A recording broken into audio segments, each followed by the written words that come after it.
ओम श्री गणेशाय नमः। श्री राधा कृष्णाय नमः। कल हमने गीता जी के 48वें श्लोक तक पढ़ लिया था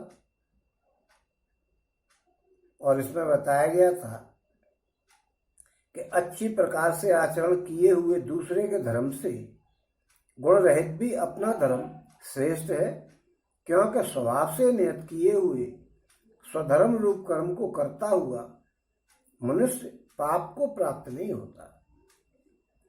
स्वभाव से प्राप्त, क्योंकि हम जो पिछले जन्मों में कर्म कर आए हैं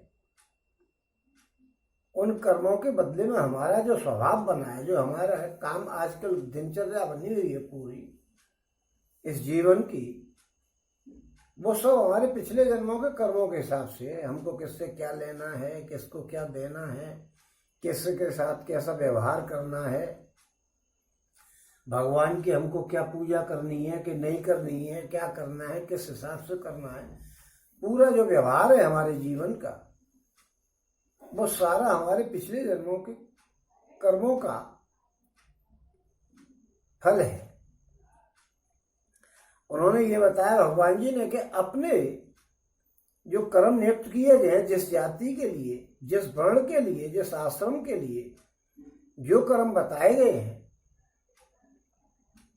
उनको वही करने चाहिए। ऐसा नहीं कि हमें अच्छा लगने लगा कि ब्राह्मण सब पे पैर छुपा रहे हैं और हम शूद्र हैं तो हम भी सब पे पैर छुपाने लग जाएं, कि इसमें तो कोई आसानी है, सबरी अहिंसा की कोई बात नहीं है। आप ऐसा करेंगे तो बड़ा गलत हो जाएगा, क्योंकि आप अपने शास्त्र में जो बताए उन नियमों का पालन नहीं करोगे, शास्त्रों का उल्लंघन करोगे, इसका मतलब आपके साथ दुनिया का कोई भी आदमी नहीं रहेगा, कोई भी चीज नहीं रहेगी, न प्रकृति रहेगी, न कोई और चीज धर्म रहेगा, न कुछ भी रहेगा, क्योंकि आप तो अपने नियम को तोड़ रहे। जो शास्त्र नियुक्त किए गए हैं उनको कोई मानेगा नहीं तो कैसे काम चलेगा। आपका साथ कोई नहीं देगा। आप कोई अच्छा काम करने जा रहे हैं, आपके साथ दुनिया खड़ी हो जाएगी, और आप कोई बुरा काम करने जा रहे हैं तो आपको कोई, आप भी सरेआम काम बुरा नहीं कर सकते, क्योंकि आप भी चोरी की तरह करोगे तो चोर हो जाओगे, उसी समय आप अपने स्तर से गिर जाओगे। दूसरा काम करोगे तो, अगर बुरा काम करने जा रहे हो तो आपके साथ कोई नहीं चलेगा कि हम चल रहे हैं, और आप अपने स्तर से खुद भी ऐसा करोगे, महसूस कि यार मैं गलत काम करने जा रहा हूं, तो चुपचाप करके आऊं। क्योंकि चुप क्यों करोगे कि किसी को पता नहीं लग जाए। और धार्मिक काम करोगे तो आप करते रहो, आपको कोई दिक्कत नहीं। आपके साथ अभी हम भागवत जी कराने की व्यवस्था करें, कभी हमको भागवत जी करानी गाँव में, तो हमारे साथ 50 जिससे भी जिस काम की कहेंगे कि भाई जरा भागवत जी करानी है तो उसकी ये व्यवस्था करो, वो आदमी हमारे साथ हो लेगा। उसको मालूम है कि ये अच्छे काम है और इसमें मेरा भी कुछ सहयोग होना चाहिए, क्योंकि पुण्य की प्राप्ति के लिए तो सभी प्रयास करते हैं, और पुण्य प्रयास करने के लिए, पुण्य का प्राप्त करने के लिए सब आपको सहयोग करेंगे, और आप भी सरे से आम सबसे कहोगे करे भाई मैं भागवत जी कर रहा हूं, सब कहेंगे कि हाँ भाई बड़ा अच्छा काम। लेकिन अब हम अगर किसी के यहाँ चोरी करने जाएंगे, किसी को सताने जाएंगे, किसी का पैसा हड़पने जाएंगे, किसी परनारी को देखेंगे या और कोई गलत काम करेंगे या शास्त्र के विरुद्ध कोई काम करेंगे, तो हर आदमी हमको टोकेगा, यार क्या कर रहे हो, ये काम आपको शोभा नहीं देता, इस प्रकार के कार्य आपको शोभा नहीं देते, आपको शास्त्र के विरुद्ध काम नहीं करना चाहिए, आपकी बड़ी छवि खराब हो। आप किसी नारी को देख रहे हो, कह रहे यार कैसा आदमी पराई स्त्री को देखता है, इसका तो कोई ईमान धर्म नहीं, तो आप दुनिया की नजर में गिर जाओ।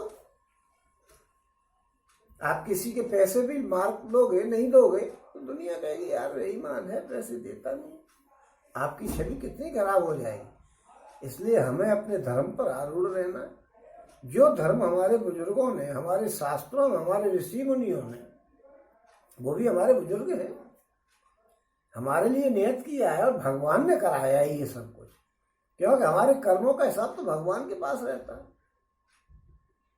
भगवान ने हमको जो जाति दी है, जो वर्ण दिया है, जो आश्रम दिया है, उसके लिए बुजुर्गों ने ये किया है कि इस आश्रम वाले आदमी को ये कार्य करने चाहिए, इस वर्ण वाले को, आश्रम वाले को, इसको ये कार्य करने चाहिए, और इसको ये कार्य करने चाहिए, और इसको ये कार्य करने चाहिए। अब हम उनका उल्लंघन करें तो हम अपने माता पिता, बुजुर्ग, भगवान सबका उल्लंघन कर रहे हैं। इसका मतलब तो कोई काम हम सही कर ही नहीं रहे, तो फिर हमारा साथ कौन देगा? हमको अपने मन में ये लगेगी कि यार हम कैसा काम कर बैठे। इसलिए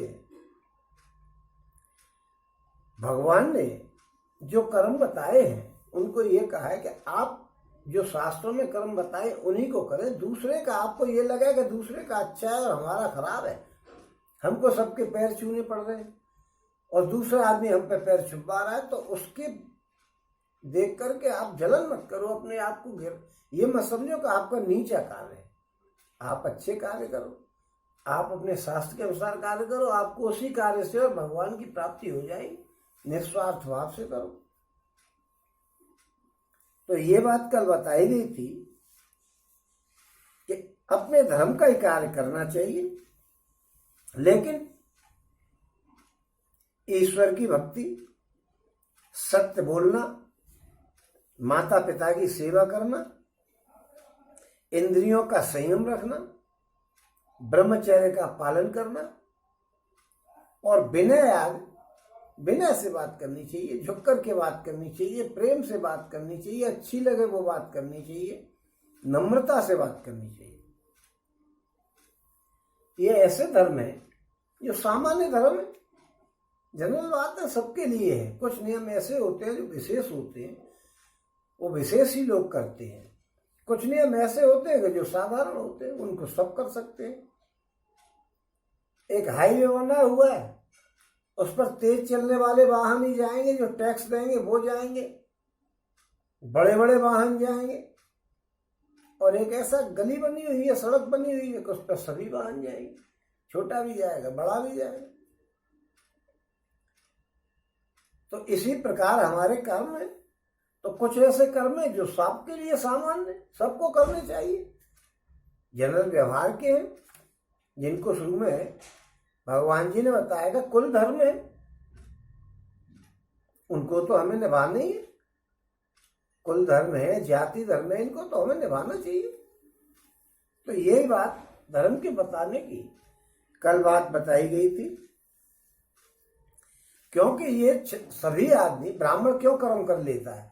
क्योंकि उसको ब्राह्मण का जन्म मिलता कब है? उसका ब्राह्मण का जन्म जब मिलता है जब उसके में सात्विकता अधिक होती है। उसके कर्मों में अधिक सात्विकता के कर्म करके आएगा तो उसको रजोगुण और तमोगुण को दबा करके आएगा, तो उसको ब्राह्मण का जन्म मिलेगा। और ब्राह्मण के जो कार्य बताए उनको बड़ी आसानी से कर लेगा, उसको कोई दिक्कत नहीं हुई, क्योंकि उसके तो स्वभाव में है। जैसे हमारा ब्लड ग्रुप बी पॉजिटिव है और दूसरे का भी बी पॉजिटिव है, तो उसके संबंधित जो कार्य होंगे उसमें आसानी से मिल जाएगा। आदमी को किसी दूसरे ग्रुप का खून क्यों नहीं चलाया जाता? इसलिए कि उसके खून में अंतर आ जाएगा, उसके कर्म कुछ और है और हमारे कर्म कुछ और है, तो संपर्क नहीं हो पाएगा, मेल मिलाप नहीं हो पाएगा। लेकिन एक ही ग्रुप होगा। ऐसे ही ब्राह्मण को सात्विकता को ज्यादा कर्म करके आया है तो उसको ब्राह्मण का जन्म मिला। जो रजोगुण मिश्रित तमोगुण को दबा करके रजोगुण मिश्रित उसके कर्म है, उसको जो क्षत्रिय का जन्म मिला, तो उसको शासन करने का, उसके खून में ये बात होती है कि मैं किसी का शासक हूं, मैं किसी की रक्षा करूं, किसी के लिए अच्छे काम करूं, क्योंकि उसके शरीर में ताकत दी जाती है।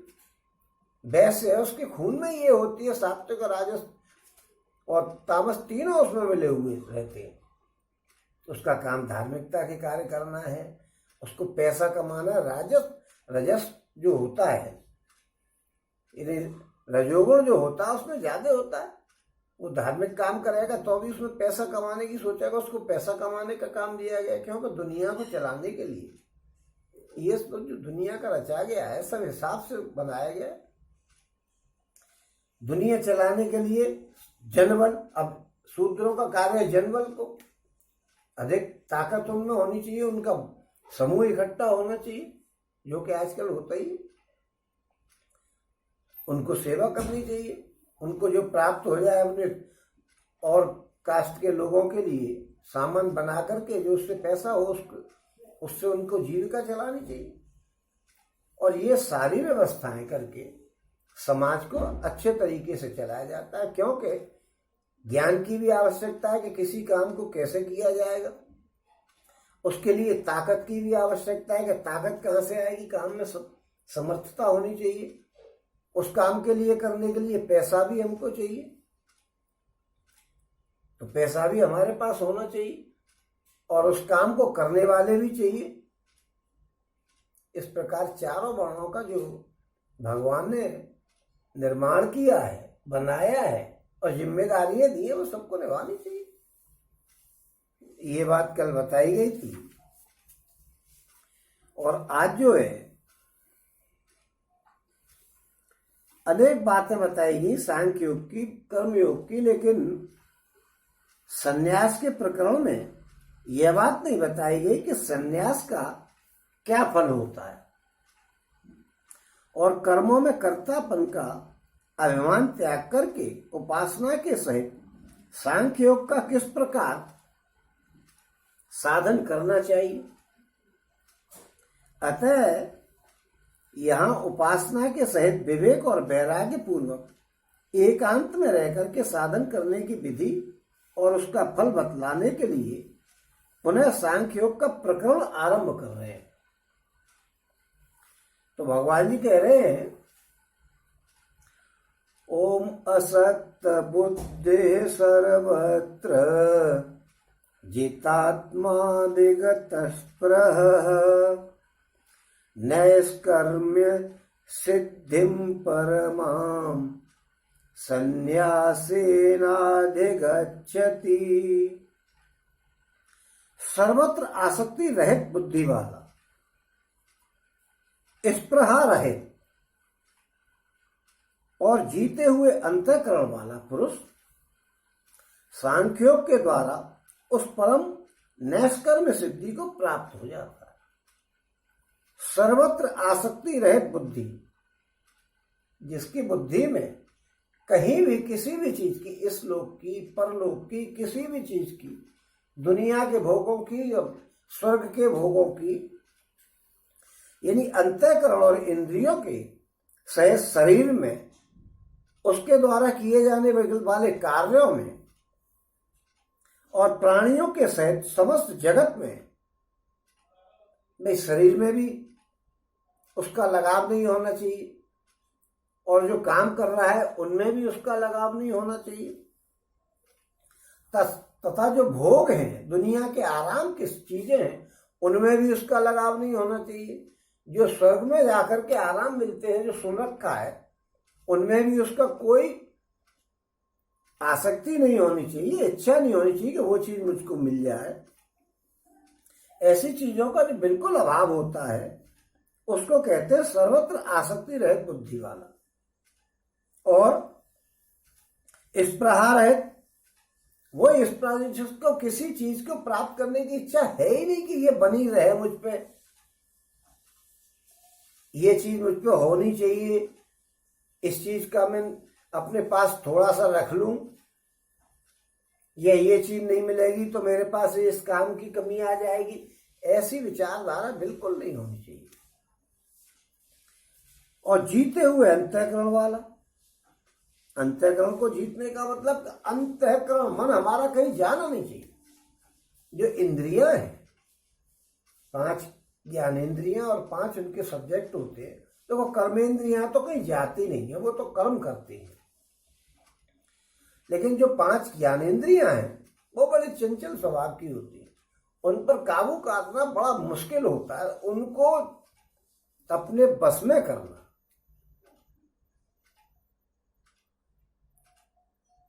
व्यक्ति को पहले आवश्यक है। इसलिए उसका अंतःकरण कब होगा? उसका जीता हुआ, उसके मन पे काबू हो। हमारा मन कर रहा है किसी चीज को देखने का, हम उसको रोकें। हमारा मन कर रहा है किसी गाने को सुनने का, हम उसको रोकें। सेल्फ कंट्रोल होना चाहिए हमारा, अपने आप को हम रोकें। किसी काम को करने से रोक करके और स्वच्छंद विचरण करें। ये नहीं कि आप कहीं खुशबू आ रही है, हमको आनंद आ रहा है, खुशबू को ले रहे हैं, क्या करें यार, यहाँ से नहीं चल रहे, उधर खुशबू नहीं है, यहाँ खुशबू है, हम तो यहीं रहेंगे, ऐसा नहीं होना चाहिए। कोई हमको अच्छी चीज स्पर्श करने से लगी तो हम उसी का बार बार स्पर्श करना चाहें, ऐसी भावना नहीं होनी चाहिए। हमको कोई चीज खाने में अच्छी लगी और बार बार वही चीज खाना चाहे, ऐसा भी नहीं होना चाहिए। इन सब बातों से हमारा जो अंतःकरण है वो बिल्कुल साफ होना चाहिए। उसमें हमारी भावनाएं नहीं जानी चाहिए, हमारी कर्मेंद्रियां, वो ज्ञानेंद्रियां उसमें नहीं लगनी चाहिए, मन हमारा नहीं लगना चाहिए, बुद्धि हमारी नहीं लगनी चाहिए। ऐसा पुरुष जो है सांख्योग के द्वारा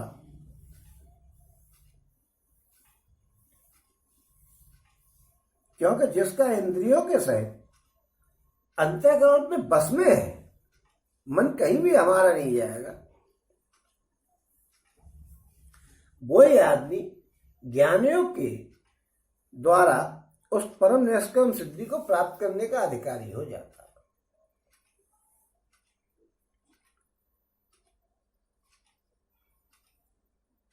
इस प्रकार यह जिज्ञासा होती है कि उस सांख्योग यानी संन्यास का क्या स्वरूप है और उसके द्वारा मनुष्य किस क्रम से सिद्धि को प्राप्त होकर के ब्रह्म को प्राप्त हो जाता है। अतएव इन सब बातों को बतलाने के लिए प्रस्तावना करते हुए भगवान अर्जुन को सुनने के लिए सावधान कर रहे हैं। अब इन बातों को सबको बताएंगे हम आपको कि संन्यास योग का क्या स्वरूप है और उसके द्वारा मनुष्य किस क्रम से सिद्धि को प्राप्त होता है, ये बातें और बताई जा रही हैं। ओम सिद्धिं प्राप्तो यथा ब्रह्म तथा पुनोति निबोध में समासेनैव कौन्तेय निष्ठा ज्ञानस्य या परा। और जो कि ज्ञानियों की परानिष्ठा है, उस नैष्क्रम सिद्धि को जिस प्रकार से प्राप्त होकर के मनुष्य ब्रह्म को प्राप्त होता है, उस प्रकार को हे कुंती पुत्र तू मुझसे संक्षेप में सुन ले। संक्षेप में इसलिए सुन ले कि लड़ाई का मौसम चल रहा है, वही लड़ाने की तैयारी हो गई, शंख नगाड़े बज गए और फिर मैंने इतना उपदेश तेरे को दे दिया, तो अब विस्तार से क्या कहूं। इसलिए संक्षेप में, क्योंकि जो ज्ञानियों की अंतिम अवस्था है, अंतिम स्थिति है, उसको परानिष्ठा कहते हैं, जिसको परा भक्ति भी कहते हैं, तत्व ज्ञान भी कहते हैं। और ज्ञानियों की साधन समुदाय की जो ज्ञानियों में साधन लगता है, उसको भी ज्ञान निष्ठा कहते हैं। आप ज्ञान की निष्ठा, और इसमें कहा है कि ज्ञान योग की परानिष्ठा, यानी आप कोई सीमा को पार करके, जो सीमा है आपकी, उसके ऊपर पहुंच गए हैं। यानी ये कहते हैं कि यहां तक आने के बाद तो आप कुएं में गिर ही पड़ोगे, तो वहां कुएं में गिरने के लिए आप तैयार हो गए। आपको ये पता लगा कि यहां तक अब जाएंगे, इससे ऊपर जाएंगे तो हम नीचे चले जाएंगे, तो ऐसे ही नीचे जाने के लिए या यहाँ पर ऊंचे जाने के लिए है, क्योंकि भगवान जी तो ऊंचे स्थान पर है, हालांकि वो नीचे के पे हैं। तो एक परानिष्ठा, एक सीमा, एक लिमिट होती है कि हमको वहां तक जाना है, उसके बाद भगवान जी की तरफ हम मुड़ सकते हैं। जैसे हमको मथुरा जाना है तो यहां से सिकंदरा रोड पकड़ना पड़ेगा, सिकंदरा रोड पर पहुंच जाएंगे, सिकंदरे से भी अब मथुरा में जहां टोल को पास कर लेंगे तो आपको पता लगेगा कि हम मथुरा में एंट्री कर गए। तो ऐसे ही ये परानिष्ठा एक सीमा है, उस पर जब आदमी पहुंच जाता है,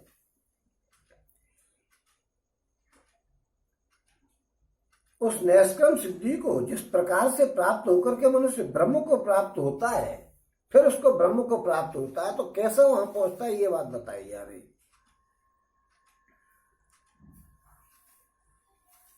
अब अंग और प्रत्यंग सहित ज्ञान योग का वर्णन कर रहे हैं भगवान जी। ओम बुद्ध्या विशुद्धया युक्तो धृत्यात्मानं नियम्य च शब्दादीन् विषयात् त्यक्त्वा रागद्वेषोऽभ्युदस्य च ॐ विविक्तसेवी लग्भासी यत बांकाय मानसः ॐ ध्यान योग परो नित्यं वैराग्यं समुपाश्रितः ॐ अहंकारं बलं दर्पं कामं क्रोधं परिग्रहम् विमुच्य निर्ममः शांतो ब्रह्म भूयाय कल्पते। विशुद्ध बुद्धि से युक्त हुआ हल्का सात्विक और नियमित भोजन करने वाला, विशुद्ध बुद्धि से युक्त यानी पहले अर्जित किए हुए पाप के संस्कारों से रहित होकर के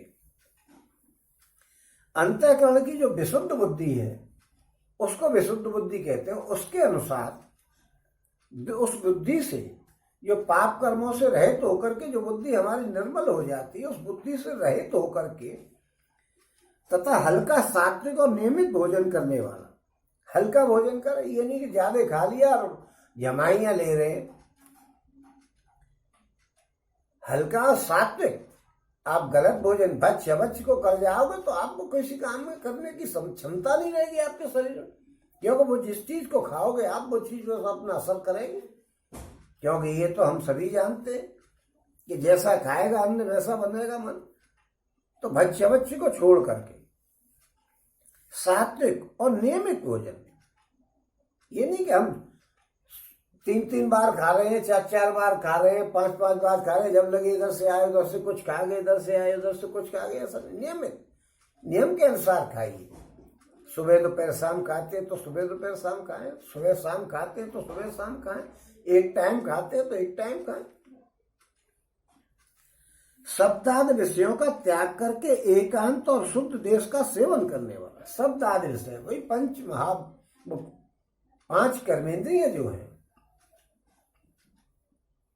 उनके जो सब्जेक्ट हैं उनको छोड़ करके शब्द आदि विषयों के नहीं, 5 जो दुनिया में इंद्रियां हैं और दुनिया के जो भोग आदि हैं उनको सबको छोड़ करके एकांत और शुद्ध देश का सेवन करने वाला। एकांत में अगर आप मैदान में बैठ जाओगे या कहीं बीच सड़क पे बैठ जाओगे तो इधर से कोई पे करेगा, इधर से कोई क्या करेगा, कोई आएगा भाई ये क्या कर रहा है, भीड़ इकट्ठी हो जाएगी कि ये क्या हो रहा है, तो आपका मन कहाँ लगेगा किसी ध्यान में। आपको किसी की आवाज आ रही है, कोई कह रहा है हटना भाई, तो बीच में बैठ गया मुझे ट्रक निकालना है, तो आपको हटना पड़ेगा। तो कहाँ हो जाएगा आपका नियम पालन। नियम पालन करना है तो हमको अकेले में रहना है, बिल्कुल शांत, वहां कोई आवाज नहीं हो, किसी का डिस्टरबेंस नहीं हो, कोई हमसे कुछ कहने वाला ये नहीं हो कि हटियो एक तरफ है आइयो एक तरफ, इस प्रकार की कोई बात नहीं हो।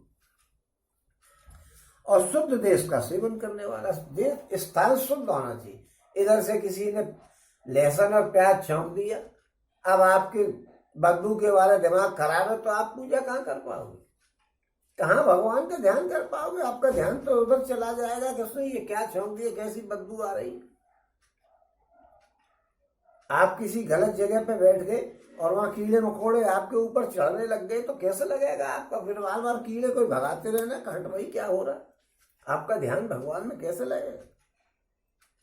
इसलिए हमको ऐसी जगह देखनी चाहिए जहाँ शांति हो। एकांत देश का मतलब ये नहीं कि गृहस्थ आश्रम वाला कुछ कर ही नहीं सकता है, वो अपने घर में ही ऐसी जगह पे पूजा करे भगवान की जहां उसको घर वाले उस समय डिस्टर्ब न करे, क्योंकि 24 घंटे में से तो 24 घंटे कोई बैठ करके पूजा तो करता नहीं। राम का नाम जपा सकता है, जप सकता है 24 घंटे, इसमें भी सोने के समय पर भी यदि हम सोने से पहले और सीताराम का नाम जपते जपते सो जाते हैं तो वो सीताराम का नाम जपने का सोने के समय का भी हमको पुण्य मिल जाता है। उसका ये काउंटिंग होती है कि हम सोते सोते सोने से पहले सीताराम सीताराम जप रहे हैं और हमको नींद आ गई, तो वो सीताराम का जो जप है वो हमारा नींद में भी माना जाएगा कि हम नींद में भी जप कर रहे हैं। वैसे तो हम लोग जो अजप करते हैं, यानी हर सांस पर जो सांस आती है उसमें भगवान का नाम जो निकलता है, उसका तो पूरे दिन और रात का सब होता ही है, क्यों सांस तो रात में भी निकलती है, मर जाते थोड़ा ही। लेकिन फिर भी आप सीताराम को बोल करके, जैसे दुनिया में एक चीज ये है भगवान जी और एक हमें, ऐसा मानते हैं, तो अभी सीताराम कहते कहते सो जाइए, आपकी गिनती काउंटिंग चलती रहेगी, आपका सीताराम कहना जारी रहेगा सोते समय भी, ऐसा भगवान का विधान है। तो शुद्ध देश का सेवन करना चाहिए, क्योंकि हम सुबह ही बैठ जाएं किसी ऐसी जगह पे, एकांत और शांत जगह पे, तो हमारा जो है वो जो समय पूजा का निश्चित है वो आराम से हो जाएगा, उसमें कोई अड़चन नहीं आएगी। और सात्विक धारणा शक्ति के द्वारा अंतःकरण और इंद्रियों का संयम करके मन, वाणी और शरीर को बस में कर लेना। सात्विक धारणा शक्ति के द्वारा, धार्मिक, सात्विक का मतलब धार्मिक, गमारू भाषा में हमको समझ लेना चाहिए, व्यवहारिक भाषा में हमको समझ लेना चाहिए कि सात्विक बुद्धि यानी धार्मिकता की। सात्विक धारणा शक्ति हमने अच्छी अच्छी बातें अपने हृदय में हमने धारण कर रखी है, ऐसी बातें सात्विक धारणा शक्ति के द्वारा अंतःकरण और इंद्रियों का संयम करके, अंतःकरण का संयम करें, कंट्रोल करें, सेल्फ कंट्रोल करें, और मन, वाणी और शरीर को बस में करने वाले। बोले तो सोच कर बोले, थिंक बिफोर यू टेल। कोई काम करे तो सोच करके करे। मन में हम किसी प्रकार के भगवान के अलावा किसी प्रकार का बुरा भला किसी का सोचे ही नहीं, शरीर से किसी का बुरा करे ही नहीं, वाणी को कठोरता से प्रयोग करे ही नहीं।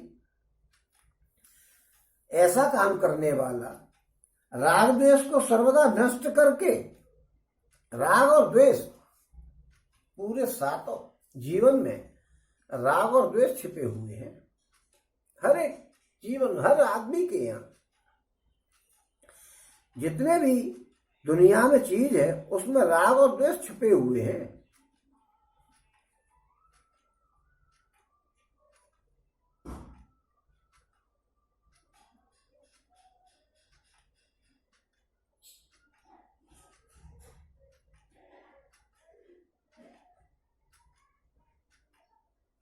उन राग द्वेषों को,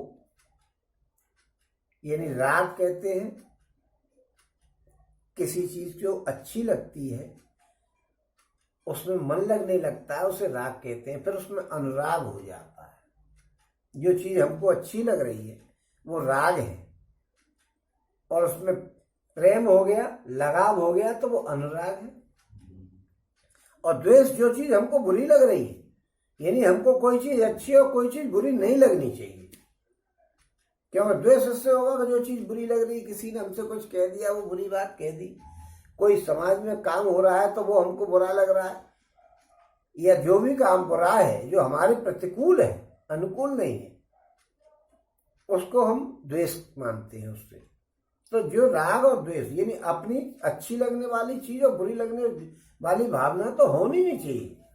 कोई चीज हमको अच्छी नहीं लगनी चाहिए, कोई चीज हमको बुरी नहीं लगनी चाहिए।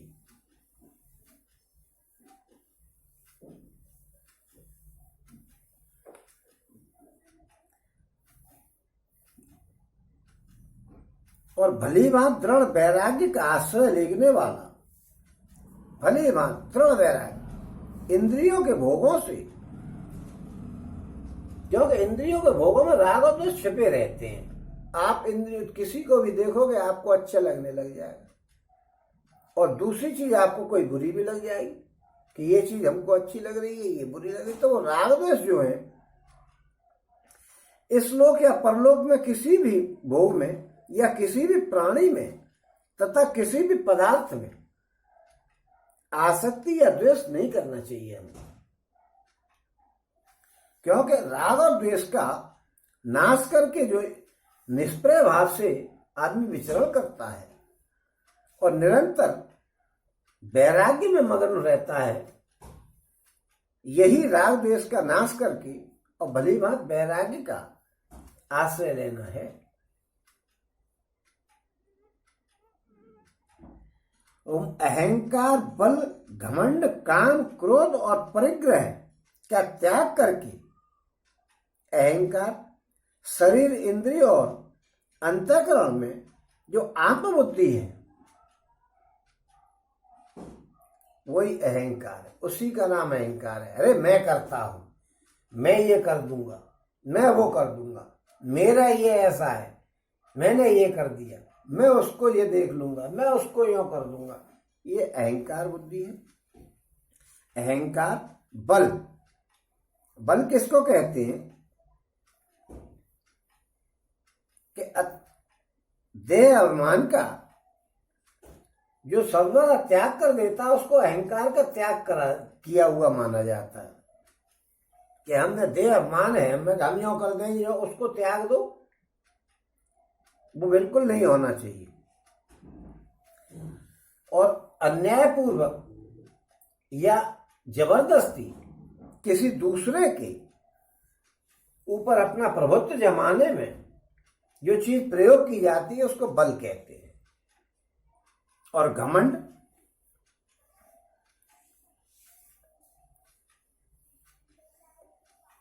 और धन, जन, विद्या, जाति और शारीरिक शक्ति आदि इन चीजों पे जो गर्व होता है उसको घमंड कहते हैं।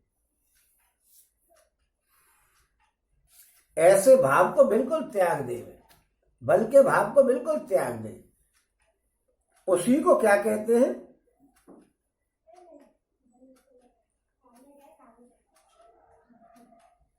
कि वो जो है बिल्कुल साफ सुथरे हृदय का आदमी हो गया। और इसलोक और परलोक के भोगों में को प्राप्त करने की इच्छा का नाम काम है। ये बताया ना इसमें कि काम, क्रोध, जब आपके प्रतिकूल कोई बात होती है और आपको बुरा लगता है किसी बात को, या कोई व्यवहार ऐसा होता है, या कोई आपको अपमान करता है, तो आपको शरीर में, हृदय में बड़ा कष्ट होता है कि ये क्या कर दिया इसने। तो आपकी आंखें लाल हो जाती हैं, हृदय धड़कने लग जाता है, पूरा शरीर, चेहरे का ढंग बदल जाता है, आकृति बदल जाती है, आपके हृदय में भी जलन सी हो जाती है, उसको क्रोध कहते हैं। परिग्रह, किसी भी चीज को एकत्रित करना, दुनिया के भोगों में मन लगा करके उनको अपने पास रखना, उसको परिग्रह कहते हैं। और इसका त्याग कर देना अपरिग्रह है। इन सब का त्याग करके निरंतर ध्यान योग के परायण हो रहने वाला, ध्यान योग के परायण इन सब चीजों से जो अलग हो जाएगा और जो वैराग्य को प्राप्त करने लगेगा, उसी को ध्यान योग के परायण होना बताया जाता है।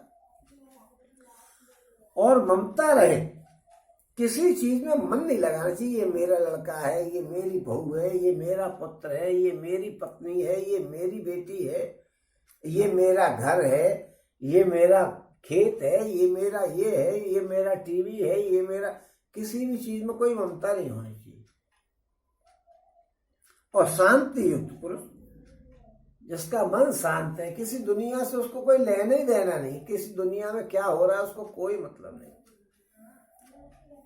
सच्चिदानंद घन परम ब्रह्म परमात्मा में अभिन्न भाव से स्थित होने का पात्र हो जाता है। ऐसा आदमी फिर भगवान में स्थित होने का पात्र हो जाता है, क्योंकि इंद्रियों को की क्रियाओं को रोक करके, समस्त स्फुरणों को सर्वदा अभाव करके, नित्य निरंतर सच्चिदानंद घन परम ब्रह्म परमात्मा में अभिन्न भाव से चिंतन करने लग जाता है, तथा बैठते, उठते, सोते, जागते भगवान का नाम लेने की आदत पड़ जाती है।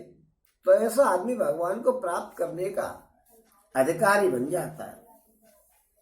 और अंतःकरण में विक्षेप का सर्वदा अभाव हो जाता है। कोई विक्षेप होना नहीं चाहिए, उसी को कहते हैं कि वो शांत चित्त वाला है।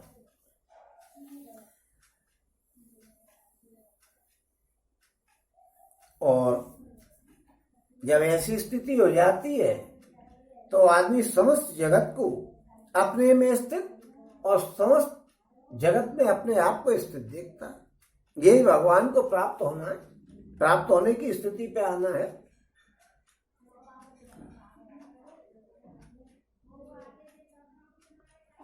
ओम ब्रह्म भूतः प्रसन्नात्मा न सोचति न कांक्षति समः सर्वेषु भूतेषु मद भक्तिम लभते पराम।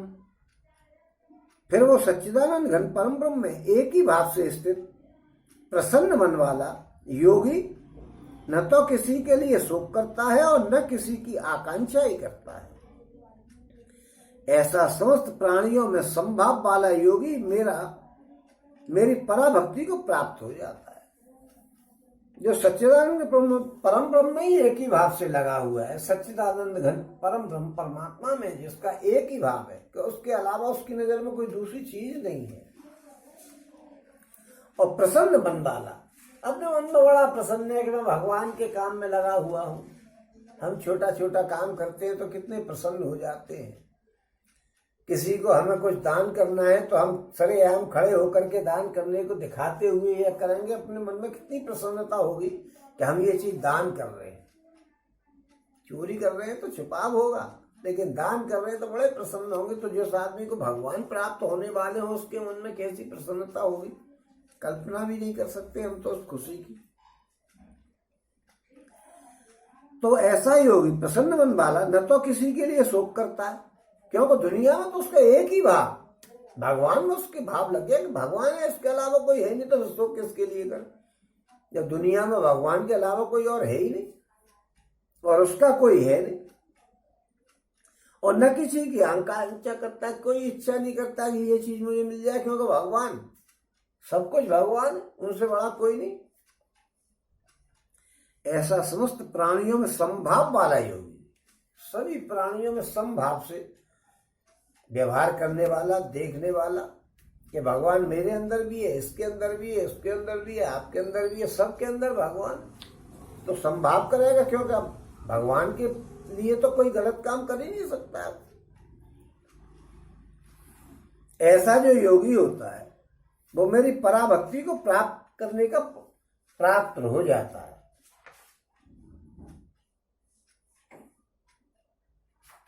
और पात्र क्या हो जाता है, ऐसा आदमी तो मेरे भगवान को ही प्राप्त हो जाता है।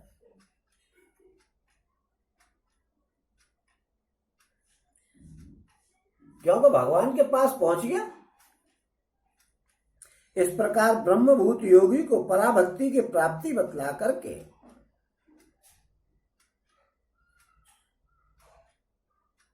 अब उसका फल बतला रहे हैं कि पराभक्ति क्या है, जो सबसे टॉप की भक्ति है, यानी भगवान के नजदीक पहुंचने वाली स्थिति है, वो आ जाती है।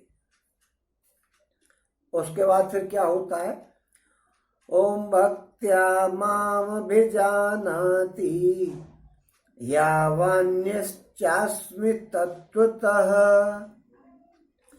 ओम ततो माम तत्त्वतो ज्ञात्वा दिशते तदनंतरम। उस पराभक्ति के द्वारा वो मुझ परमात्मा को जो मैं हूं और जितना हूं वैसा ठीक वैसा का वैसा ही तत्व से जान लेता है, तथा उस भक्ति से मुझको तत्व से जान करके तत्काल ही मुझ में प्रविष्ट हो जाता है। तत्व ज्ञान के द्वारा मेरे यथार्थ रूप को जान लेना क्या है, मेरा निर्गुण निराकार रूप क्या है और सगुण रूप मेरा क्या है, मैं कब निर्गुण होता हूँ, कब सगुण होता हूँ, कैसा रूप मेरा निर्गुण का है, कैसा मेरा सगुण का है, मुझे सगुण में क्या काम करना है, मुझे निर्गुण में क्या काम करना है। इन सब बातों को उसको जानकारी हो जाती है कि केवल भगवान के अलावा और कोई करता धरता नहीं है, सब कुछ भगवान है। इस बात को जब वो सब कुछ जान जाता है कि निर्गुण वाले भी भगवान है मेरे वाले, और सगुण वाले भी मेरे ही वाले भगवान हैं। जब इस प्रकार की उसको जानकारी हो जाती है, इन सब बातों को वो जान लेता है, तो समझ लो फिर भगवान को प्राप्त हो जाता है। अब भक्ति प्रधान कर्मयोग की महिमा बता रहे हैं वो। ओम सर्व कर्माण्यपि सदा कुर्वाणो मदभ्यपाश्रय मत प्रसादाद वाप्नोति शाश्वतम पदम अव्ययम। मेरे परायण हुआ कर्मयोगी तो संपूर्ण कर्मों को सदा करता हुआ भी मेरी कृपा से सनातन अविनाशी परम पद को प्राप्त हो जाता है। मेरे परायण हुआ हो, जो भगवान के परायण, भगवान को जब इसके अलावा कोई उसके नजर में है ही नहीं, संपूर्ण कर्मों को सदा करता हुआ, जो काम किया भगवान के लिए, जो काम किया भगवान के लिए। भैया इसका मतलब आप ही समझो, जो भगवान के लिए जो काज कर रहे, हर समर्पे विंशत करना, सब हमर हरि को समर्पित कर दिया जाए, ऐसा आदमी और संपूर्ण कर्मों को करता हुआ, सदा कर्म कौन से करने, जिन्हीं का गोली मारता हुआ चला जाए या चोरी करता हुआ, जो शास्त्रों में कर्म बताए हैं, अच्छे जो करने चाहिए ऐसे कर्म बताए, उन कर्मों को करता हुआ जो ईमानदारी से उन कर्मों को करता रहे, तो भगवान की उस पर कृपा हो जाती है और वो परम पद को प्राप्त हो जाता है।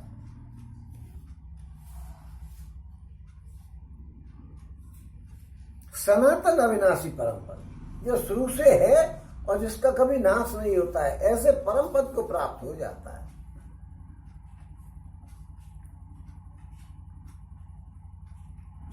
इस प्रकार भक्ति प्रधान कर्मयोगी की महिमा का वर्णन करके अब अर्जुन को वैसा ही बनने के लिए आज्ञा दे रहे हैं। ओम चेतसा सर्वकर्माणि मयि सन्न्यस्य मत्परः बुद्धि योगमुपाश्रित्य मच्चित्तः सततं भव। सब कर्मों को मन से मुझ में अर्पण करके तथा समबुद्धि रूप योग को अवलंबन करके मेरे परायण और निरंतर मुझ में ही चित्त वाला हो जा। अपने मन, इंद्रिय और शरीर को, उनके द्वारा किए जाने वाले सारे कर्मों को, संसार की समस्त वस्तुओं को भगवान की समझ करके उन सब में ममता, आसक्ति और कामना का त्याग करके और मुझ में कुछ भी करने की शक्ति नहीं है, मैं तो भगवान के अनुसार ही जो कुछ कर रहा हूं भगवान करा रहे हैं मुझसे, तो मैं तो उनके हाथ की कठपुतली हूं, मैं कुछ भी नहीं कर सकता हूं, मेरे पास कुछ करने की क्षमता है ही नहीं, जो क्षमता है वो भगवान की दी हुई है। ऐसा समझ करके भगवान की आज्ञा के अनुसार उन्हीं के लिए, उन्हीं की प्रेरणा से जैसा करा रहे हैं वो वैसा ही मैं कर रहा हूं, ऐसा विचार करके, और मैं तो निमित्त मात्र हूं, ऐसा विचार करके जीवन को व्यतीत करना, यही सबरे कर्मों का मन के द्वारा भगवान में अर्पण करना है। मन में बैठा लेके मैं तो कुछ हूं ही नहीं, मेरी क्या औकात है। वैसे भी आदमी अहंकार में सोच रहा है कि मेरी बड़ी औकात है। अगर आप सो रहे हैं और रात को एक मच्छर आपकी मच्छरदानी में घुसे आया तो वो आपको सोने नहीं देगा, तो आपकी क्या औकात रहेगी। कितने जबरदस्त शरीर को लिए आप सो रहे हैं, जिसकी रखवाली कर रहे हैं शरीर की, सुबह 200-250 दंड पेलते हैं, बैठक करते हैं, तेल मालिश करते हैं, और ये खाओ रहे और वो खाओ रहे चलती है। और उस शरीर की कितनी अकड़, हम किसी के सामने झुक नहीं सकते, ये नहीं कर सकते, इतनी दिमाग में खराबियां भरी रहती हैं, और उस आदमी को एक मच्छर नहीं सोने देता। जो आपने जो हाथ मारा और मच्छर कब मर गया पता भी नहीं लगेगी। उस मच्छर की कितनी औकात हो सकती है। भगवान भी कहते हैं कि धुएं में मच्छर मर जाए उनका कोई पाप नहीं होता। उस आदमी की इतनी औकात नहीं है कि उस मच्छर के बगैर, मच्छर को बगैर हटाए और सो जाए। जरा से बिच्छू ने इतना सा डंक अगर आपके शरीर में मार दिया तो आपका पूरा शरीर तिलमिला जाएगा। फिर हमारी क्या औकात हो सकती है। लेकिन हम अहंकार में ये करेंगे, नहीं हमारे बराबर कौन है, हमसे ज्यादा है, हमारी बराबर तो कोई नहीं। क्योंकि मच्छर हमको सोने नहीं देगा और डंक मार दिए बिच्छू ने तो वो तुमको 3 दिन तक आपको सताए रखेगा, नींद नहीं आ सकती। तो ऐसा जान ले कि मैं तो कुछ हुई नहीं, यही बस भगवान को हृदय से, ढोंग में नहीं जलेगा। सिद्धि और असिद्धि में, सुख और दुख में, हानि और लाभ में, इसी प्रकार के समस्त संसार के पदार्थों में जो समान बुद्धि होती है उसी को समबुद्धि कहते हैं। समान समबुद्धि रूपी हो, सब में समान भाव रखें। सिद्ध कोई काम बन जाए तो ठीक, नहीं बने तो ठीक, कोई लाभ हो जाए तो ठीक, हानि हो जाए तो ठीक, सब में समान बुद्धि बनी रहे, उसी को समबुद्धि योग कहते हैं। ऐसे इसका अवलंबन करके, समबुद्धि योग का अवलंबन करके मतलब इसी की धारणा को बनाए रख करके चलने वाला, मेरे प्राण यानी भगवान को ही अपना परम प्राप्य, परम रहित, परम गति, परम हितैषी और परम प्रिय मानने वाला, परमाधार मानने वाला, उनके विधान में सदा ही संतुष्ट रहने वाला, उनकी प्राप्ति के साधनों में तत्पर रहने वाला भगवान के परायण होना माना जाता है। और निरंतर मन में चित्त वाला हो, मन बुद्धि को अटल भाव से भगवान में लगा देवे और सोते बैठते जागते क्षण मात्र भी उनका वियोग सहन नहीं करे, यानी सब कर्मों को मन से मुझ में अर्पण करके तथा समबुद्धि रूप योग का अवलंबन करके और मेरे प्राण तथा ये मेरे प्राण मैंने बताया कि भगवान को ही अपना परम प्राप्य, परम हितैषी, परम प्रिय और परमाधार मानने वाला, उसके विधान में ही सदा संतुष्ट रहने वाला, उनकी प्राप्ति के साधनों में तत्पर रहने वाला भगवान के परायण होता है। मैं तो आपके ही परायण हूं, आपकी शरण में आ गया हूं और निरंतर मुझ में चित्त वाला, क्षण मात्र के लिए भगवान का विस्मृति नहीं होनी चाहिए। यही निरंतर भगवान में चित्त वाला है।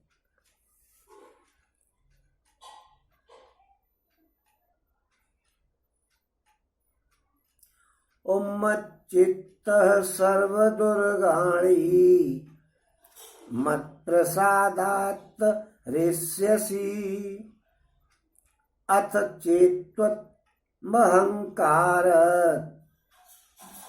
न श्रोष्यसि विनक्ष्यसि।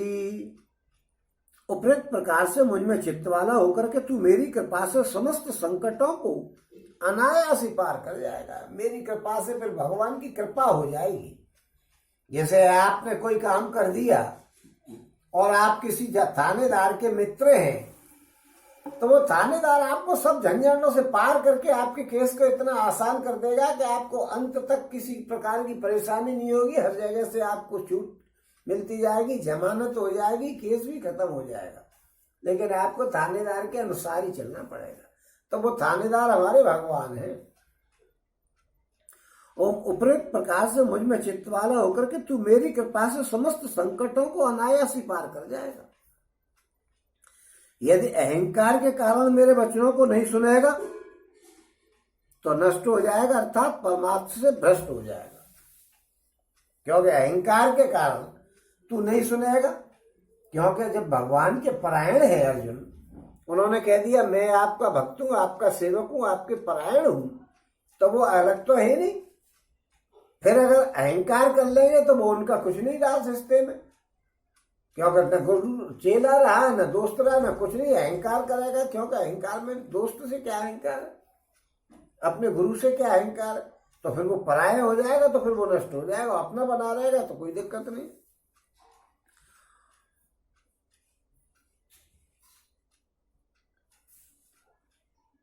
अब पूर्व श्लोक में जो अहंकार बस भगवान की आज्ञा को न मानने से नष्ट हो जाने की बात कही है, उसी की पुष्टि करने के लिए अब 2 श्लोकों में अर्जुन की मान्यता में दोष दिखला रहे हैं। वो कह रहे हैं ओम यद अहंकारमाश्रित्य न योच्य इति मन्यसे मिथ्येस व्यवसायस्ते प्रकृतिस्त्वाम नियोच्यति। जो तू अहंकार का आश्रय लेकर के ये मान रहा है कि मैं युद्ध नहीं करूंगा, तेरा ये निश्चय मिथ्या है, क्योंकि तेरा स्वभाव तुझे जबरदस्ती युद्ध करने में लगा देगा। स्वभाव क्या होता है? प्रकृति। प्रकृति यदि हम करे आए, जो हमारा लेनीय देनीय होना है वो हमको करना पड़ेगा, उस लेनीय देनीय वैसे तो तुझे लड़ना पड़ेगा।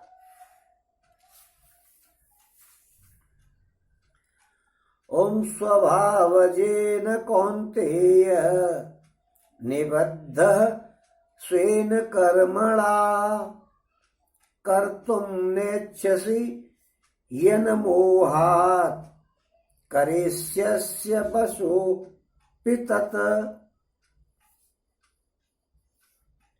ओम हे कुंती पुत्र, जिस कर्म को तू मोह के कारण करना नहीं चाहता है, उसको भी अपने पूर्व कृत स्वाभाविक कर्मों से बंधा हुआ परवश होकर के करेगा। आदमी परवश है। जो हम कराए संस्कारों को, कर्मों का फल हमें जो भोगना वो भोगना है। हम 50 प्रयास करें कि हमको कोई कष्ट नहीं हो, लेकिन कष्ट मिलना है तो मिलेगा। आदमी कोई कष्ट को लेना चाहता है? सब ऐसे ही प्रयास करते हैं, ये दान करेंगे वो दान करेंगे कि हमको कष्टों से निवृत्ति मिल जाए, लेकिन कष्ट फिर भी मिलता है, क्योंकि हम लोग परवश हैं। हम स्वतंत्र नहीं है, हम बिल्कुल भी स्वतंत्र नहीं है, हम तो परतंत्र हैं। जो हम करे आए उसी को करना है, उसके अलावा हम एक बात नहीं कर सकते। बस इतना कर सकते हैं कि हम अपनी बुद्धि को शुद्ध करने का प्रयास कर सकते हैं और भगवान के नाम में भरोसा कर सकते हैं। और अब कह रहे हैं भगवान जी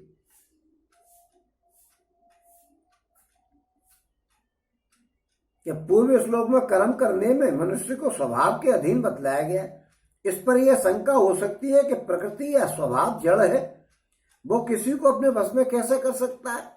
इस पर भगवान जी कह रहे हैं ओम ईश्वर सर्वभूतानां हृद्देशेऽर्जुन तिष्ठति भ्रामयन् सर्वभूतानि यंत्रारूढ़ानि मायया।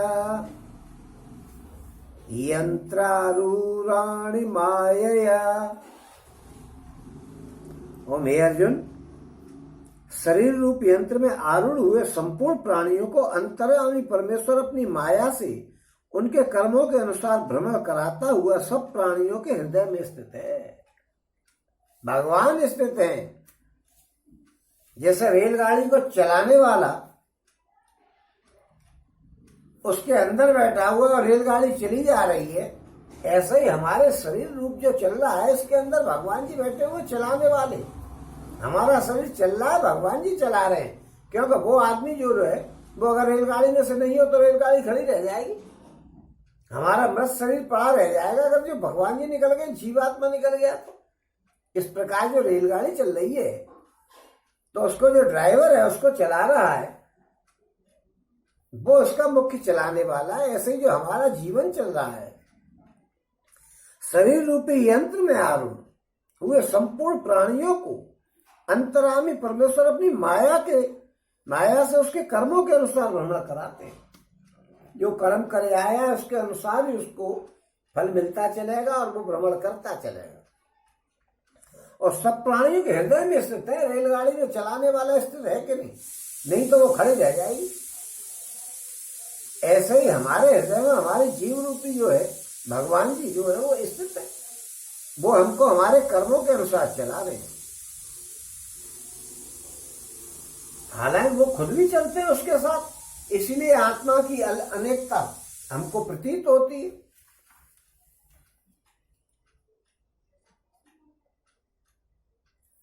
अब भगवान अर्जुन को उसका कर्तव्य बतला रहे हैं। ओम तमेव शरणं गच्छ सर्वभावेन भारत तत्प्रसादात् परात् ओम तत्प्रसादात् परां शांतिं स्थानं प्राप्स्यसि शाश्वत। हे भारत, तू सब प्रकार से उसी परमेश्वर की ही शरण में आ जा।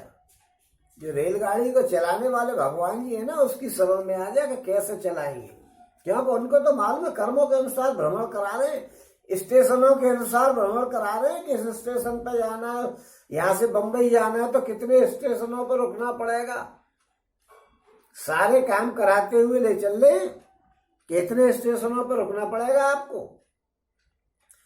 ओम उस परमात्मा की कृपा से ही तू परम शांति को तथा सनातन परम धाम को प्राप्त हो जाएगा। परमात्मा की शरण में आ जा, बिल्कुल सरेंडर कर दो कि भगवान आपके अलावा कोई है ही नहीं। जब भगवान के आगे आप सरेंडर कर दोगे तो हमें परम शांति मिल जाएगी और भगवान का सनातन परम धाम प्राप्त हो जाएगा, जो सनातन हमेशा से है। ओम इति ते ज्ञानमाख्यातं गुहयादि गुहतरं मया विमृश्येत दशेषेण यथेच्छसि तथा कुरु। इस प्रकार यह गोपनीय से भी अति गोपनीय ज्ञान मैंने तुझसे कहा है। अब तू इस रहस्युक्त ज्ञान को पूर्णतया भलीभांति विचार करके और जैसा चाहे वैसा कर। अब मैंने तुझे ज्ञान बता दिया है, अब तेरी मर्जी आए वैसा कर ले। रहस्युक्त ज्ञान बताया, इसको हर एक कोई आदमी नहीं समझता है, क्योंकि इस बात को समझ कर रहा है आदमी तो दुनिया में लगा हुआ है, ये मुझे मिल जाए, ये मैं प्राप्त कर लूँ, आज मैंने ये ले लिया, आज कल मैं उसे ले लूंगा, परसों मैं वहां चला जाऊंगा, परसों इस काम, इन धंधों में लगा हुआ है। वो इस रहस्युक्त काम को लटका रहा है कि चला रहे हैं भगवान जी हमको। दुनिया में केवल भगवान के अलावा कुछ नहीं, इन बातों को कौन जान रहा है, इसलिए इस बात को बताया गया है कि ये गोपनीय है। गोपनीय इसलिए बताया कि हर एक आदमी के सामने प्रकट नहीं होता है ये काम, क्योंकि गोपनीय से भी गोपनीय है, इसको तो कोई जानता ही नहीं।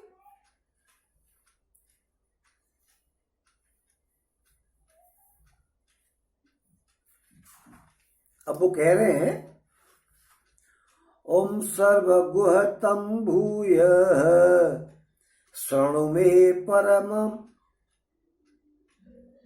ओम शृणु मे परमं वचः इष्टो ओम सर्वगुहतं भूयः शृणु मे परमं वचः इष्टोऽसि मे दृढमिति ततो वक्ष्यामि ते हितम्। संपूर्ण गोपनीयों से भी अति गोपनीय मेरे परम रहस्ययुक्त वचनों को तू फिर भी सुन। तू मेरा अतिशय प्रिय है, इससे यह परम हितकारक वचन मैं तुझसे कह रहा हूं।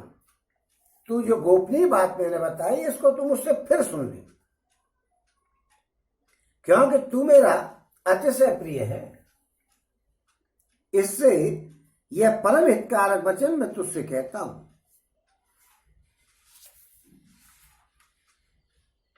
क्योंकि संपूर्ण गोपनीयों से भी अति गोपनीय मेरे परम रहस्ययुक्त वचन को तू सुन। इसको जानता कोई नहीं है, गौतम है ना, बिल्कुल। इस बातों को कौन समझ रहा है? इसलिए गोपनीय को तू फिर सुन ले, क्योंकि एक बार सुनने में तेरी समझ में नहीं आई है तो मैं तुझे दोबारा बता रहा हूं। वो कह रहे संपूर्ण गोपनीयों से भी अति गोपनीय मेरे परम रहस्ययुक्त वचन को तू फिर सुन, क्योंकि तेरी समझ में नहीं आई है। और अगर नहीं आई है तो दोबारा सुन ले, क्योंकि तू मेरा बहुत प्यारा है, इससे यह परम हितकारक वचन मैं तुझको फिर कह रहा हूं। तू मेरा प्यारा है इसलिए मैं तुझसे परम हितकारी वचन फिर दोबारा कह रहा हूं, एक बार और सुन ले। ओम मन मना भव मद भक्तो मध्याजी माम नमस्कुरु मामे वैश्यसि सत्यम ते प्रतिजाने प्रियो असि में। ओम हे अर्जुन, तू मुझ में मन वाला हो, मेरा भक्त बन, मेरा पूजन करने वाला हो, मुझे प्रणाम कर। ऐसा करने से तू मुझे ही प्राप्त होगा। ये मैं तुझसे सत्य प्रतिज्ञा कहता हूं, क्योंकि तू मेरा अत्यंत प्रिय है। भगवान में मन वाला हो, यानी भगवान को सर्वांतरयामी, सर्वशक्तिमान, सर्वत्र व्याप्त, सर्वेश्वर, अतिशय सौंदर्य, माधुर्य और ऐश्वर्य आदि गुणों के समुद्र समझ करके अनन्य प्रेम पूर्वक निश्चल भाव से मन को भगवान में लगा देना। क्षण मात्र भी भगवान का विस्मरण नहीं होना, भगवान में मन को लगाना है। और मेरा भक्तवन किंचित मात्र भी अपनी स्वतंत्रता बस समझे, किंचित मात्र भी अपनी स्वतंत्रता मत समझे। मेरा भक्त जो भक्त बन गया वो अपनी स्वतंत्रता खत्म कर दे। ये समझ ले कि मैं तो भगवान के ऊपर निर्भर हूं और भगवान का कठपुतली हूं। उनके प्रत्येक विधान में सदा ही संतुष्ट रहना। जो भगवान ने दे दिया वो बहुत अच्छा दे दिया, जो भगवान कर रहे वो बहुत अच्छे कर रहे, वो मेरा भक्त बन गया। और किसी बात में अपनी मत चलाने की सोचे, आदमी उनकी आज्ञा का सदा पालन करने वाला हो जाना ही मेरा भगवान का भक्त बन जाना है। और भगवान का पूजन करने वाला हो और मुझे प्रणाम कर। मानसिक पूजा उनके वचनों का, उनकी लीला भूमि का और उनके विग्रह का सब प्रकार से आदर और सम्मान करना तथा सब में भगवान को व्याप्त समझ करके या समस्त प्राणियों को भगवान का स्वरूप समझ करके उनकी यथायोग्य सेवा पूजा करना, आदर सत्कार करना आदि सब भगवान की पूजा करने के अंदर ही आता है। और उनके किसी भी रूप को, चित्र को, चरण पादुकाओं को, गुणों को, प्रभाव को, तत्व को करने वाले शास्त्रों को साष्टांग प्रणाम करना चाहिए। यही उनको नमस्कार करना है। अब उन्होंने बताया कि तू मेरा अत्यंत प्रिय है, क्योंकि ऐसा करने से तू मुझे ही प्राप्त हो जाएगा। ये मैं तुझसे सत्य प्रतिज्ञा करता हूं, उसको विश्वास दिलाने के लिए प्रतिज्ञा कर रहे हैं। और फिर कह रहे हैं कि तू मेरा अत्यंत प्रिय है। अब उनकी प्रियता की एक बात हमारी समझ में आई है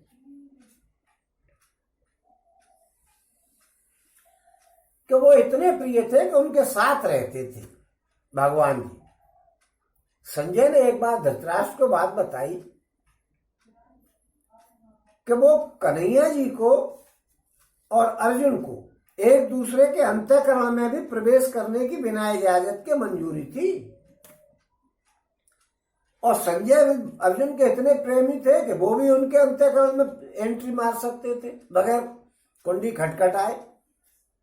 तो एक बार संजय उनको देखने गए, अंतःकरण में चले गए कि अर्जुन कहाँ है, किसी ने कह दिया अंदर है, तो वो अंदर चले गए। तो उन्होंने धृतराष्ट्र को ये बात बताई कि भाई मैंने उनको एक देखा है, कन्हैया जी और अर्जुन दोनों बड़े प्रेमी हैं, एक दूसरे को विशेष प्रेम करते हैं। मैं एक बार उनके अंतःकरण में चला गया था, तो दोनों अपने अपने सिंहासनों पर बैठे हुए थे। कन्हैया जी के पैर अर्जुन के हाथों में थे, गोद में थे, और अर्जुन के पैर जो हैं वो सत्यभामा और द्रौपदी के गोद में थे। इस प्रकार बैठे हुए मैंने देखा उनको, और बड़े प्रेम से वार्ता हो रही थी उनकी। अंतःकरण की बात है, ये मैंने खुद देखा, इतने प्रेमी है वो। ये बात संजय ने बताई है, तो इससे उनका प्रेम झलकता है। भगवान जी ने कहा है कि तू मेरा अतिशय प्रेमी है। और इस बात को सिद्ध करने का एक और उदाहरण मेरे दिमाग में आ रहा है कि जब भीम का पुत्र घटोत्कच जो था, कर्ण के पास एक ऐसी शक्ति थी इंद्र के द्वारा दी हुई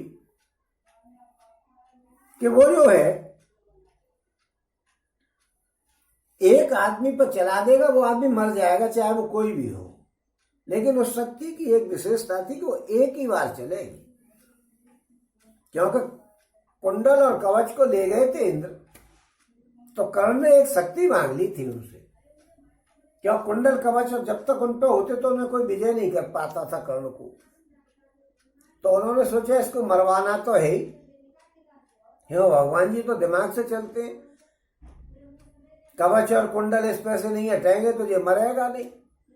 तो इंद्र एक बार उनकी पूजा करते समय आए और कुंडल और कवच को मांग करके ले गए। तो अर्जुन ने ये सोचा, उसने सोचा कर्ण कि भाई मुझे एक शक्ति तो दे जाए इसके बदले में। तो वो उसको एक शक्ति दे गए थे इंद्र। लेकिन इंद्र कह रहे थे कि ये एक ही समय चलेगी, तू बार बार इसका प्रयोग नहीं कर सकता है। मैंने ठीक है साहब। तो उसने वो अर्जुन के लिए रख रखी थी। हालांकि दुर्योधन ने कई बार कही कि यार मार मूर के खत्म कर अर्जुन को।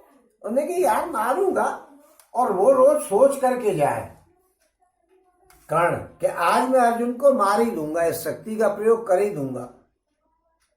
लेकिन भगवान इसकी तरफ, क्योंकि भगवान रथ में सामने बैठे हुए थे, भगवान उसको ऐसी मोहनी दृष्टि से देख लेते थे, उसको ऐसा मोहित कर देते थे कि वो शक्ति का प्रयोग करना भूल जाता था। रोज लड़ने जाता था ये सोच करके कि मैं आज अर्जुन को वो शक्ति का प्रयोग करके मार ही दूंगा, और भगवान जी रोज उसको मोहित कर देते तो उसको भूल जाते थे। वहां भगवान जी को तो अर्जुन प्यारे है ना, इसलिए मैं वो प्यारे की बात बता रहा हूं। उन्होंने कहा यार ये तो किसी न किसी ने, मेरे जरा सी भी चूक हो गई तो ये मार देगा, इसको कैसे किया जाए। उन्होंने घटोत्कच को बुला दिया। अब घटोत्कच ने सबको मार दाड़ लगा दी, दे मार। दुर्योधन भाग करके आया, उनने पूरे सब द्रोणाचार्य वगैरह सबकी घरी करके रख दी मार के। दुर्योधन ने कही सबरी सेना को मारे दे रहा है, कर्ण क्या कर रहा है, इसको शक्ति को चला दे कि ये अर्जुन के लिए, कि अर्जुन को देखें कि इसको देखें। जब जिंदा ही नहीं रहेंगे तो इसको जो है तेरी शक्ति को, अर्जुन को मारने की कौन सी बात रह जाएगी, ये तो हमें ही मार दे रहा। तब वो शक्ति जो है कर्ण ने और घटोत्कच पे चला दी, और घटोत्कच मर गया, क्योंकि घटोत्कच वीर था और एक राक्षसी के द्वारा पैदा हुआ था, भीम के द्वारा। तो भीम का तो पुत्र था, तो उनको बड़ा दुख, सारे पांडवों में दुख से आ रहा था। लेकिन कन्हैया जी हंस रहे थे और बार बार गले लगा रहे थे अर्जुन को। उन्हें कि भाई क्या बात है, तुम, भीम ने कहा महाराज तुम क्या कर रहे हो, इस समय तुम खुश हो रहे, मेरा लड़का मर गया और आप खुश हो रहे। और वो ले और अर्जुन को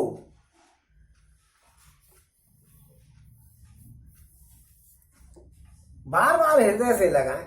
उन्होंने बताया कि भाई कर्ण के पास जो शक्ति थी, वो शक्ति का एक बार प्रयोग अर्जुन पर कर देता तो अर्जुन मारा जाता, इसलिए मैंने अर्जुन के प्राण बचा लिए, और वो शक्ति इसकी अब खत्म हो गई, अब वो निश्चित मारा जाएगा, आप चिंता मत करो। इसलिए मुझे प्रसन्नता हो रही है कि मेरा प्यारा, आपका भाई मेरा प्यारा अर्जुन अब जीवित रह गया, अब नहीं मरेगा उस पर, नहीं तो ये उस शक्ति का इस पर प्रयोग कर देता। और उन्होंने सात्विकी से भी कहा था कि भाई मुझे रात को नींद नहीं आती थी, कि जिस दिन अर्जुन पर वो शक्ति चला दी कर्ण ने, उसी दिन अर्जुन चला जाएगा। इसलिए मुझे रात में नींद नहीं आती थी कि मैं कैसी युक्ति करूं, क्या करूं कि अर्जुन को बचाऊं। ये सात्विकी से कही है, महाभारत में बात बताई गई। तो ऐसी मित्रता उनकी थी, इसलिए उन्होंने ये कहा कि तू मेरा बड़ा प्यारा है। ये सब उनके प्यार को दिखलाने की बात है। क्योंकि तू मुझे अत्यंत प्रिय है। और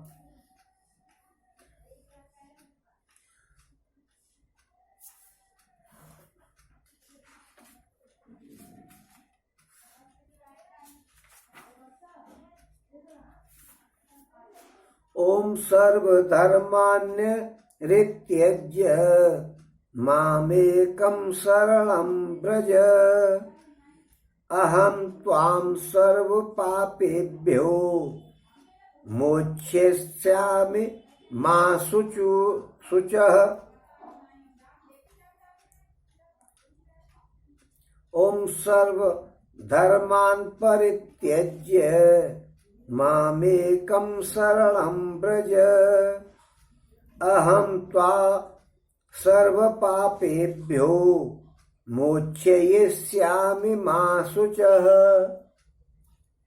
संपूर्ण धर्मों को अर्थात संपूर्ण कर्तव्य कर्मों को मुझ में त्याग करके तू केवल एक मुझ सर्वशक्तिमान सर्वाधार परमेश्वर को ही की ही शरण में आ जा। मैं तुझे संपूर्ण पापों से मुक्त कर दूंगा, तू शोक मत करे। संपूर्ण धर्मों को, धर्म क्या है हमारा? जब हम धर्म को काम में नहीं लेंगे, जो शास्त्रों में हमारे लिए धर्म बताए हैं वो हमारा धर्म है। शास्त्रों के अनुसार हमको चलना है, ये भी हमारा धर्म है। किसी का हमको बुरा नहीं करना है, ये भी हमारा धर्म। धर्म का तो विस्तार है, कितना बड़ा धर्म है। किसी को बुरा नहीं बोलना है, ये भी हमारा धर्म है। सबका हमको सम्मान करना है, ये भी हमारा धर्म है। शास्त्रों में जो लिखा हुआ है वो भी हमारा धर्म है। भगवान की पूजा करना हमारा धर्म है। और संपूर्ण कर्तव्य कर्मों को, ये धर्म क्या है कि जो हमारे कर्तव्य बताए उन सब कर्मों को करते हुए धर्म के अनुसार, जो बड़ा आश्रम के अनुसार जो कर्म बताए हैं, इसमें लिखा हुआ है कि संपूर्ण धर्मों को अर्थात संपूर्ण कर्तव्य कर्मों को मुझ में त्याग कर। संपूर्ण कर्तव्य कर्म कौन से? तो वर्ण आश्रम के अनुसार जो हमारे शास्त्रों में कर्म बताए हैं, जो हम पिछले में अभी ब्राह्मण क्षत्रिय वैश्य और शूद्र के कर्म बताए, उन सारे कर्मों का फल जो है वो भगवान को दे करके, त्याग करके, और तू केवल सर्वशक्तिमान सर्वाधार परमेश्वर की शरण में आ जा। ये समझ ले कि मेरे तो गिरधर गोपाल, दूसरा न कोई।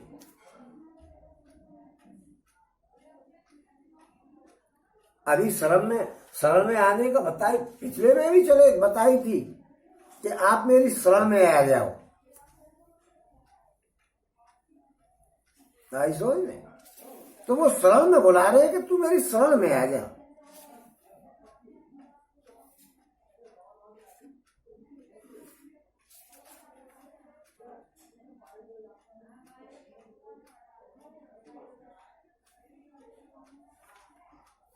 और मैं तुझे संपूर्ण पापों से मुक्त कर दूंगा। कोई भी पाप रह ही नहीं जाएगा जब मेरी शरण में आ जाएगा और शास्त्र के अनुसार काम करेगा तो कोई पाप ही नहीं होगा। और तू शोक मत करे, किसी प्रकार की चिंता मत कर। ओम इदं ते न तपस्काय न भक्ताय कदाचन न चासु श्रूषते वाच्यम न च मामियो अभ्यसूयति। तुझे यह गीता रूप रहस्यमय उपदेश किसी भी काल में न तो तप रहित मनुष्य को कहना है, जो तप नहीं करता हो उसको नहीं सुनाना चाहिए। आप भाई साहब तप करा करें, अगर नहीं करते हैं तो मैंने आपको बुलाया है, आपको सम्मान है, और मैं हर कथा में आपको बुलाता हूँ और आप आते हैं। मैं ये भी जानता हूँ आप सुनना चाहते हैं, आप आस्तिक हैं, इसलिए आते। नहीं तो मेरे बुलाने पे कह देंगे चल बे बगले, क्या रखा है उन बातों में, मैं जानता हूँ। इसलिए आपके ऊपर ये लागू नहीं होता है। तू मुझसे गीता का रहस्य में उपदेश किसी काल में भी न तो तप रहित मनुष्य से कहना, जो तप नहीं करता हो उसके लिए नहीं, हम लोगों के लिए तो, सबके लिए। आप तो तप करते ही, ये भी तो आए कष्ट सहन कर रहे कि यहाँ आकर के बैठे हुए हो। और न भक्ति रहस्य, आप तो भक्त हैं भगवान के, चल करके सुबह ही आ जाते हैं कि वहां कथा हो रही है, चलिए। आप लोगों को तो कैसे कह सकते हैं हम कि आप भक्त नहीं है? और बिना सुनने की इच्छा वाले से, क्योंकि जिसकी इच्छा नहीं है वो यहाँ क्यों आएगा? और यहाँ जो आए वो तो इच्छित भक्ति है। लेकिन जिसकी इच्छा नहीं है उससे नहीं कहना चाहिए। जो भगवान में भक्ति नहीं रखता है उससे नहीं कहना चाहिए। जो तप रहित मनुष्य है उससे नहीं कहना चाहिए। तथा जो मुझ में दोष दृष्टि रखता हो, जो मेरी बुराइयां करता हो, अरे भगवान क्या है गोपियों को छेड़ा करते थे, ऐसी जिसकी विचारधारा हो, जो नास्तिक हो, उससे तो तू कभी मत कहना, इस बात को कहना नहीं चाहिए ऐसे लोगों से। और इसको किससे कहना चाहिए, कैसे, वो सारी बात बताएंगे। ओम यमं परमं गुह्यम, यानी इस प्रकार गीता जी के उपदेश के अनधिकारी के लक्षण बता करके अब भगवान 2 श्लोकों द्वारा अपने भक्तों में इस उपदेश के वर्णन करने का फल और महत्व बताने का अपने भक्तों में कहेगा तो क्या मिलेगा हमको। ओम यमं परमं गुह्यम मद भक्ते स्वभिधास्यति, ओम भक्ति मय पराम कृत्वा मामे वैश्यत यह संशय। ओम जो पुरुष मुझ में परम प्रेम करके इस परम रहस्ययुक्त गीता शास्त्र को मेरे भक्तों में कहेगा वो मुझको ही प्राप्त होगा, इसमें कोई संदेह नहीं है। भगवान के भक्तों को इसके मूल श्लोकों का अध्ययन कराना, ये भगवान जी कह रहे हैं कि जो पुरुष मुझ में परम प्रेम करके, भगवान में प्रेम करके, भगवान में प्रेम करने का क्या मतलब है कि भगवान में प्रेम हो जाता है तो शरीर की अजीब सी स्थिति हो जाती है, मन गदगद हो जाता है, शरीर पुलकायमान हो जाता है, रोंगटे खड़े हो जाते हैं, गला भर जाता है, आंखों में पानी आ जाता है, ऐसी स्थिति कुछ हो जाती है। और क्या है कि पुरुष मुझ में परम प्रेम करके परम रहस्ययुक्त गीता शास्त्र को मेरे भक्तों में कहेगा वो मुझको ही प्राप्त होगा, इसमें कोई संदेह नहीं है। भगवान के भक्तों को इसके मूल श्लोकों का अध्ययन कराना, उनकी व्याख्या करके अर्थ समझाना, शुद्ध पाठ करवाना, गलत पढ़ जाओ तो दोबारा पढ़ लो, तिबारा पढ़ लो, लेकिन गलत मत पढ़ो। गलतियां हो जाती हैं, हम लोग विषयी लोग हैं, दुनिया में फंसे हुए हैं, हमको कहाँ संस्कृत का ज्ञान हो सकता है। भगवान चाहेंगे तो ही हम पढ़ पाएंगे, नहीं तो कहाँ पढ़ सकते हैं, कहाँ जान सकते हैं। ये सब तो भगवान की कृपा है, अगर भगवान कृपा नहीं करे तो हम तो अष्ट का अनिष्ट कर बैठे, हम पे कहाँ संस्कृत को ज्ञाता है हम संस्कृत के। ये भगवान की कृपा है, और ऐसे लोग जो करते हैं उनके ऊपर भगवान की कृपा होती है। तो वो कह रहे हैं कि भगवान के भक्तों को इसके मूल श्लोकों का अध्ययन कराना, उनकी व्याख्या करके अर्थ को समझाना और शुद्ध पाठ कराना, उनके भावों को भली भांति प्रकट करना और समझाना कि इस हिंदी में भी क्या लिखा हुआ है उसको भी समझाना। हमने ऐसा ही प्रयास किया है कि हिंदी को भी समझाने का प्रयास किया है कि हिंदी का क्या मतलब है, समझाने का प्रयास नहीं, समझने का प्रयास किया है। हमने तो खुद समझने का प्रयास किया है कि ये है क्या, लेकिन भगवान कर रहे कि जो समझाने का प्रयास करे, हिंदी करे, पहले श्लोकों को शुद्ध पढ़े और पढ़ावे, फिर उसकी हिंदी पढ़ावे और फिर हिंदी को भी समझावे। अनेक भांति के उदाहरण दे दे करके आदमी की बात समझ में आनी चाहिए। उससे क्या फायदा है कि रामचरितमानस की अखंड रामायण कर ली, सबरे काम कर लियो, यही पता नहीं लगी कि रामायण में लिखा क्या आता है, या इसके ऊपर हम चलें तो किस रूप से चले। कम से कम उस शास्त्र को हम पढ़ रहे हैं, उसको हमारे लिए भगवान ने बनाया, उपलब्ध कराया है, धर्म की स्थापना कराना भगवान चाहते हैं, उसके उद्देश्य से कर गए कोई काम, तो हमको उसका समझ करके काम करना चाहिए। उसके जीवन, अपने जीवन को उसके अनुसार कैसे चलाएंगे जो समझ में नहीं आएगी तो। इसलिए सारी बात समझ में आनी चाहिए, इस तरीके से समझाना, श्रोताओं की शंकाओं का समाधान करना। अगर श्रोता कोई शंका करता है कि साहब ये बात हमारी समझ में नहीं आई, तो उसको समझाइए। गीता के उपदेश को उनके हृदय में जमा देना, गीता के उपदेश के हृदय में जमा दे, एक एक बात समझ में आ जानी चाहिए। ये नहीं कि जल्दी में घास काटी, हिंदी करी और उर्दू करी और पढ़ दी 50 श्लोक दिन भर में, घंटे भर में, और आगे बढ़ गए। एक एक बात समझ में आनी चाहिए। गीता के उपदेश के अनुसार चलने की उनमें दृढ़ भावना उत्पन्न करना कि भैया गीता जी के उपदेश के अनुसार चलो, दुनिया में हमारा क्या है। हमारे पिताजी मर गए, उनके भी पिताजी मर गए, उनके भी पिताजी मर गए, उनके भी पिताजी मर गए। जब वो इस मकान को नहीं ले गए तो इसको हम भी नहीं ले जाए। ये मकान पे बना हुआ यहीं पे, दुनिया यहीं पे है, दुनिया को आ रहे हैं लोग, जा रहे हैं, तो हमको भी जाना है तो किसी के साथ बुरा करके क्यों जाओ। क्योंकि हम जो पोटली लेके जाते हैं कर्मों की, वो तो शुद्ध शाकाहारी और आहारी होनी चाहिए। उसको तो हम भगवान के भजनों से भर लें कि भगवान का दिन भर भजन किया है, पोटली में ये भरा हुआ है। तो यमराज भी देख के नो कहेगा भैया तू भगवान के भजन कर रहा था तो वहां जा, मेरे पास क्यों आ गया। इसलिए हमको भगवान के पास जाने का साधन करना चाहिए, तो उसके हृदय में उपदेशों को जमा देना। और सभी क्रियाएं भगवान में परम प्रेम करके भगवान के भक्तों में गीता का उपदेश कथन करके ये भगवान की गीता का उपदेश का कथन करे, समझावे, एक एक बात का अर्थ समझावे, फिर उसकी बात समझ में नहीं आए तो उसकी शंका का समाधान करे। यही भगवान की उपदेश का कथन करने के अंतर्गत आता है। क्योंकि परम प्रेम करके इस परम रहस्य गीता शास्त्र को मेरे भक्तों को कहे, उसकी शंका का समाधान करे। ओम न च तस्मान मनुष्येषु कंचित कश्चिन में प्रिय कृतम मह।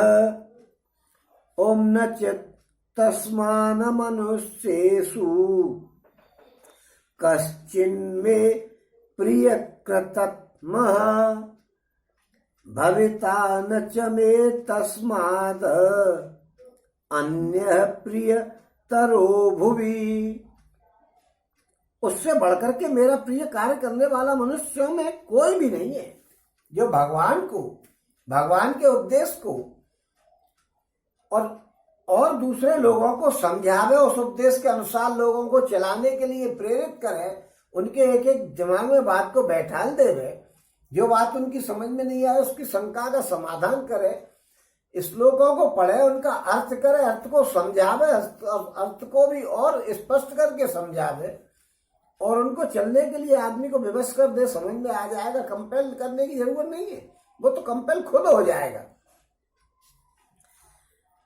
उससे बढ़िया आदमी कोई नहीं है मनुष्यों में, तथा पृथ्वी भर में उससे बढ़कर के मेरा प्रिय दूसरा कार्य, दूसरा कोई भविष्य में होगा भी नहीं। उसके अलावा मेरा कोई, क्योंकि धर्म की स्थापना के लिए उन्होंने निर्मित किए, उपदेश जो किया है वो धर्म की स्थापना के लिए किया है, और हम धर्म की स्थापना में सहयोग कर रहे हैं, तो हमसे प्यारा कौन हो जाएगा भगवान का। ये भगवान कह रहे हैं कि आप गीता जी को किसी को सुनाएं जो सुनने का इच्छुक, सुनने का इच्छुक नहीं, उसे तो कुएं में जाने दो, भाड़ में निकलने दो। किसी तरीके से उसकी सद्बुद्धि हो जाएगी, जब औरों को देखेगा तो उसकी भी सद्बुद्धि हो जाएगी कि ये इधर जा रहे हैं, सब तैयार हो करके मैं पड़ा हुआ हूं नींद में, तो वो जाग आएगा। जब औरों को तुम तैयार कर दोगे तो वो अपने आप आ जाएगा। लेकिन इस समय उसके पीछे लगोगे तो वो तुमसे बुरा करेगा कि चल बे चल हट ले एक तरफ, तो उसको वही छोड़ो, फिर अपने आप वो आपको आएगा, आपके कार्यों को देख करके। तो आपको भगवान की कथा को सुनाओ, भगवान की कथा को समझाओ, उसमें कोई शंका हो तो उसका समाधान करो, और फिर आदमी को उस पर चलने के लिए समझा दोगे तो वो उस पर चलने लग जाएगा। वो चलने लग जाएगा तो वो आदमी भी अपने आप आकर के पीछे पीछे चलने लग जाएगा कि मैं भी चलता हूं। भगवान जी कह रहे हैं कि ऐसा कार्य करने वाला मुझसे, मेरा इतना प्यारा होगा कि उससे ज्यादा प्यारा मुझे कोई होगा ही नहीं। ओम अय्येष्येत् ओम अध्येष्यते च य इमं धर्मं संवादमावयोः ओम ज्ञान यज्ञेन तेनाहमेष्ट। गलत। ओम अध्येष्यते च य इमं धर्मं संवादमावयोः ओम ज्ञान यज्ञेन तेनाहिम् इष्टः स्यामिति मे मतिः। और जो पुरुष इस धर्म में हम दोनों के संवाद रूप गीता शास्त्र को पढ़ेगा उसके द्वारा मैं ज्ञान यज्ञ से पूजित होऊंगा। जो इसको पढ़ेगा वो भी ये समझो कि ज्ञान यज्ञ कर रहा है। जो गीता जी को पढ़ रहा है या सुन रहा है वो भी ज्ञान यज्ञ कर रहा है। आप भी निराश में हो, पढ़ने ही वाला नहीं है। वो भी जो पढ़ रहे हैं और सुन रहे हैं वो भी ज्ञान यज्ञ कर रहे हैं। इस प्रकार गीता शास्त्र के अध्ययन का महत्व बता करके अब जो उपयुक्त प्रकार से अध्ययन करने में असमर्थ हैं ऐसे मनुष्यों के लिए उनके श्रवण का फल बतला रहे हैं। जो पढ़ रहे हैं और वो पढ़ नहीं सकते, मान लो अब सभी तो नहीं पढ़ सकते हैं, तो पढ़ नहीं सकते हैं तो जो सुन सकते हैं तो उनका क्या है।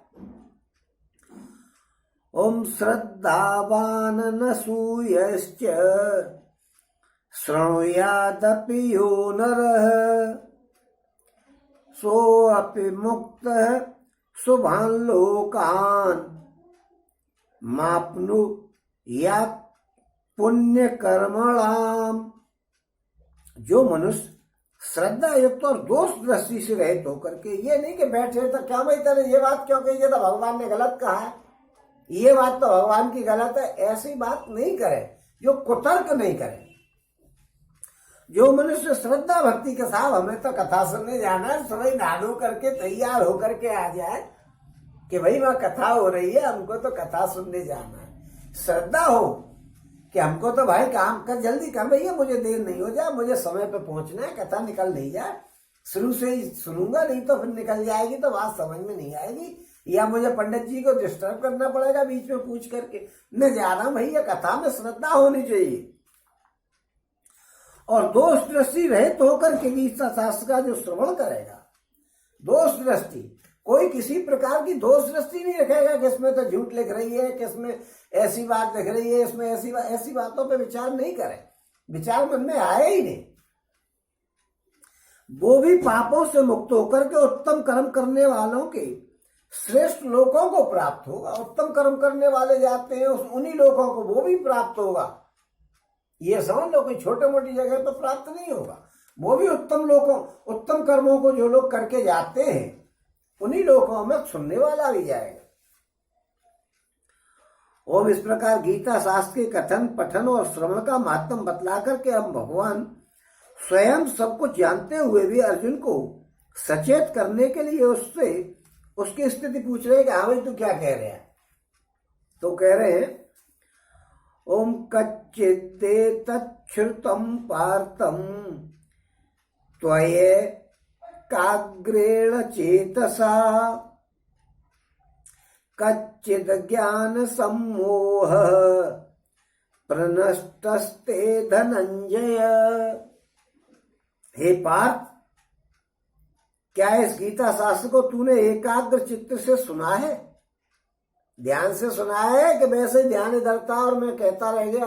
क्योंकि मन का क्या है कि मन अगर कहीं आपका चलाएगा तो वो आपकी सभी इंद्रियों को अपने संग ले जाएगा, फिर आप यहाँ बैठे रहो, सुनोगे नहीं। इसलिए मन लगा करके सुनना चाहिए, मन आपका यही होना चाहिए। और हे धनंजय, क्या तेरा अज्ञान जनित मोह नष्ट हो गया है? इस पर अर्जुन कह रहे हैं ओम अर्जुन उवाच ओम नष्टो मोह स्मृतिर्लब्धा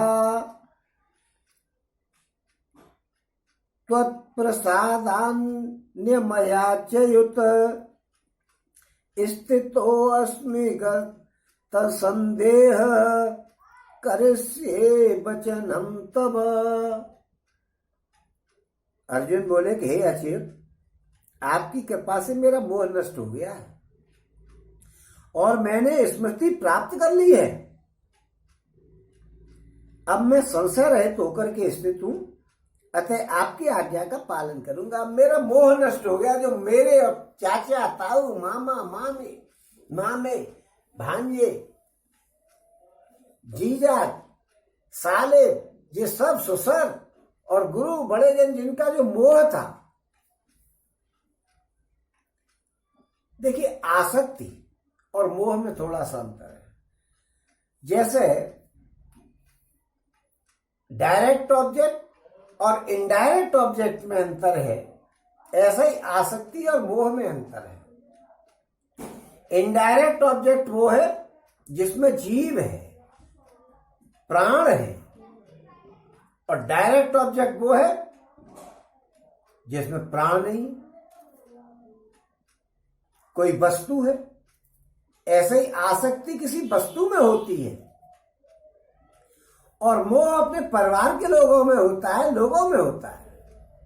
तो यहां मोह की बात करें कि अब जो मेरा मोह था, डायरेक्ट ऑब्जेक्ट और इनडायरेक्ट ऑब्जेक्ट। इनडायरेक्ट ऑब्जेक्ट जो मेरे मोह से संबंधित लोग हैं, जिनमें मोह होता है, जिनमें प्राण होते हैं, अपने होते हैं, परिवार के होते हैं, उनमें इनडायरेक्ट ऑब्जेक्ट होता है। और डायरेक्ट ऑब्जेक्ट निर्जीव है। जैसे ही गिव ए पेन, और ही गिव मी ए पेन। तो यहां जो पेन है वो निर्जीव है और मी जो है वो सजीव है। और इसको कैसे बोलेंगे? उसको अगर टू लगाना है तो उसको बाद में ले जाएंगे। He gave a pen to me. तो इस तरीके से जो जीव है, डायरेक्ट और इनडायरेक्ट ऑब्जेक्ट है, वही यहाँ पे मोह और आसक्ति के भेद है।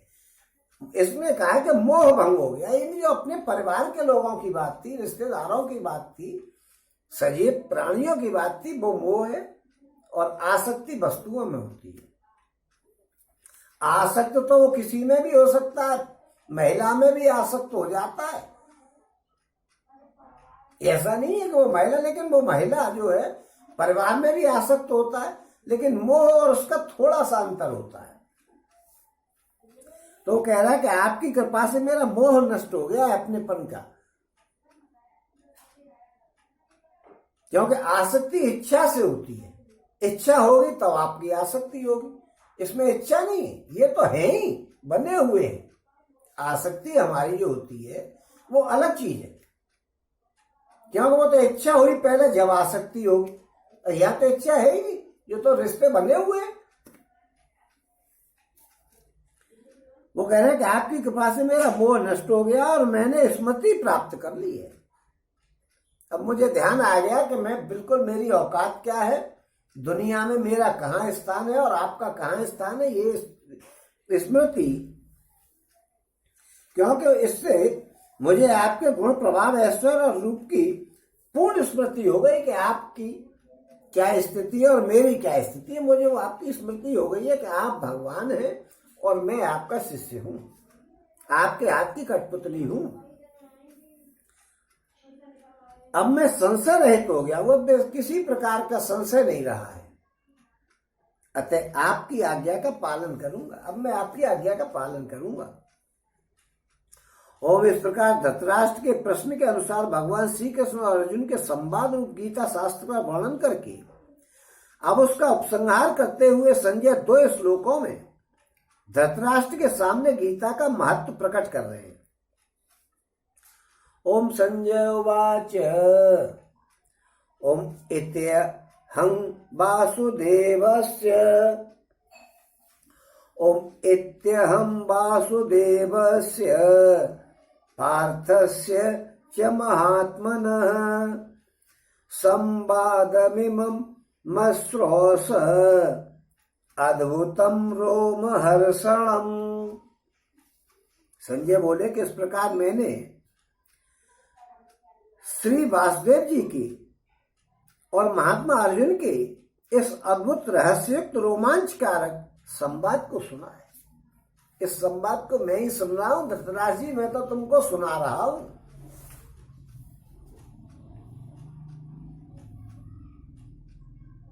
गीता जी का सम्यक प्रकार से श्रवण, कीर्तन, पठन, पाठन मनन और धारण करना चाहिए। अन्य शास्त्रों के संग्रह से क्या मतलब है, क्योंकि यह स्वयं भगवान पद्मनाभ भगवान विष्णु के मुख से निकला हुआ है।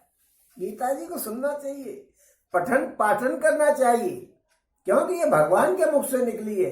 और कथाएं भगवान के मुंह से कहां निकली हैं। ओम व्यास प्रसादात् श्रुतुर्बाणः एतद्गुह्यमय। ओम व्यास प्रसादात् श्रुतवानः एतद्गुह्यमहं परम् योगम योगेश्वरात् कृष्णात् साक्षात् कथयतः स्वयं।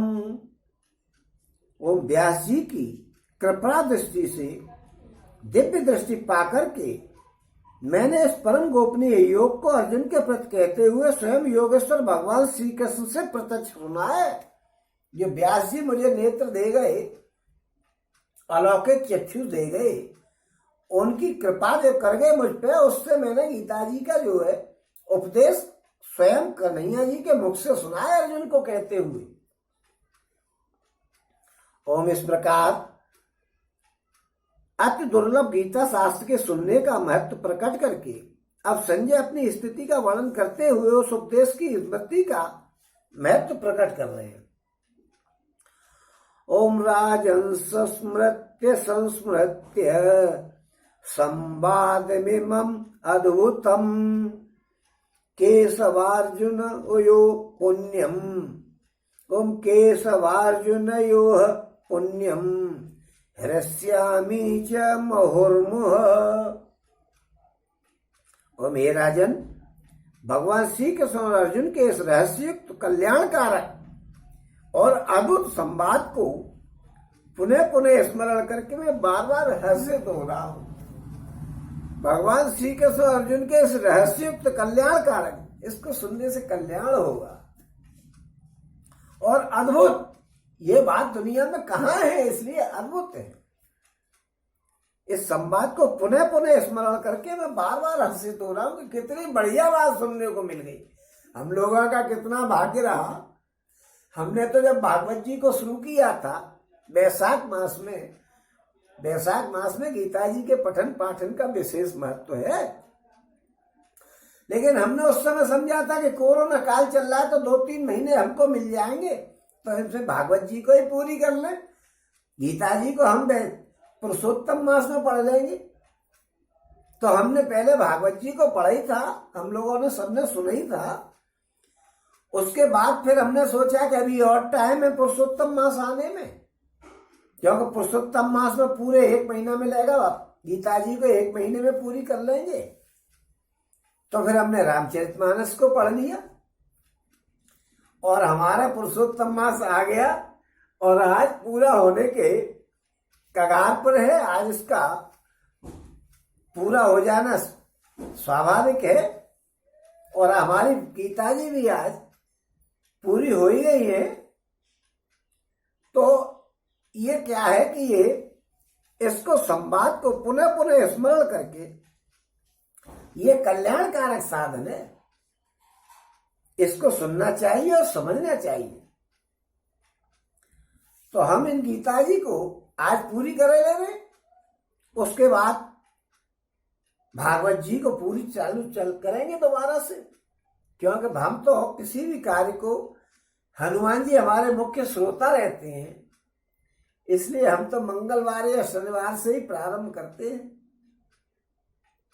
तो भगवान जब चाहेंगे, आप लोग जब हमको सहयोग करेंगे, तो हम इसको फिर दोबारा भागवत जी को अब चालू करेंगे, क्योंकि पहले पढ़ चुके हैं। तो अब क्या करेंगे, हमें तो जीवन धार्मिकता में आप सब लोग आप सहयोग कर ही रहे हैं, तो धार्मिकता में ही चलते रहना चाहिए। तो संजय कह रहे कि हे राजन, भगवान श्री कृष्ण और अर्जुन के इस रहस्ययुक्त कल्याणकारक अद्भुत संवाद को पुनः पुनः स्मरण करके मैं बार बार हर्षित हो रहा हूं। इस प्रकार गीता शास्त्र के स्मृति का महत्व बतला करके अब संजय अपनी स्थिति का वर्णन करते हुए भगवान के विराट स्वरूप की स्मृति का महत्व बतला रहे हैं।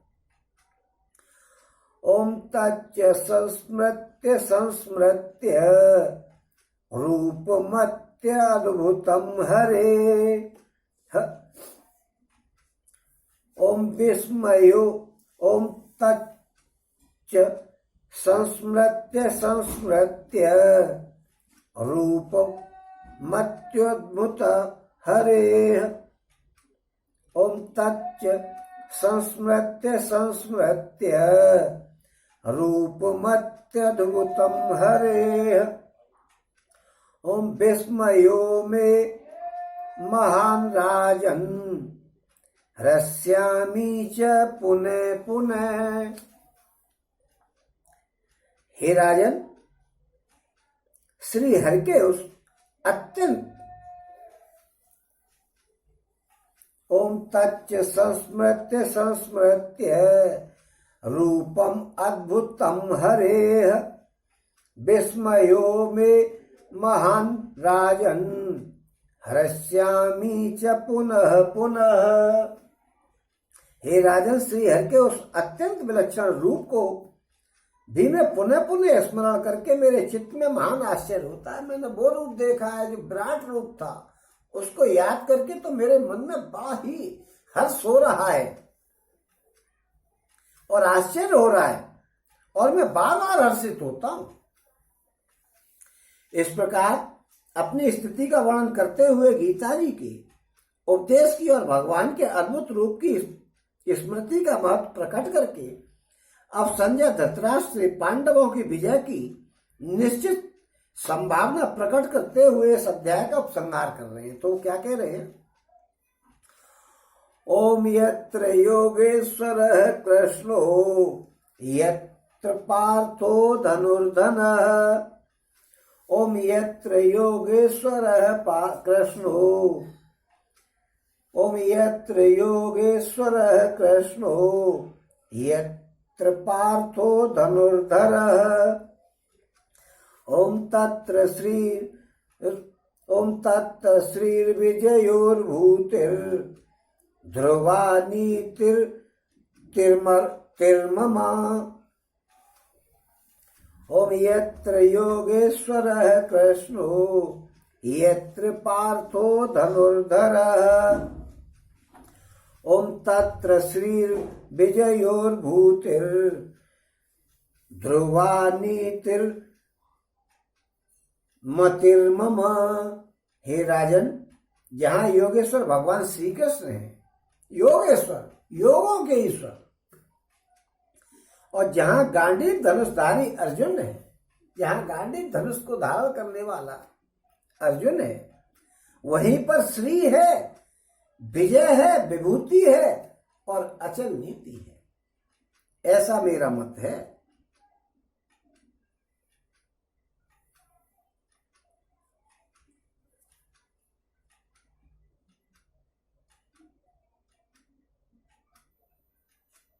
क्योंकि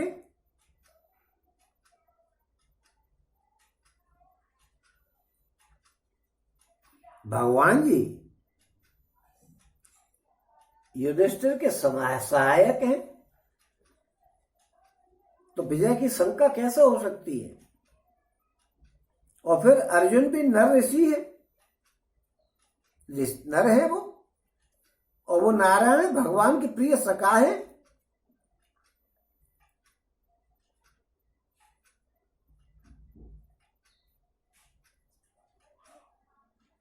क्योंकि जहां सूर्य रहता है प्रकाश वहीं होता है। भगवान जहां है वहीं तो प्रकाश होगा।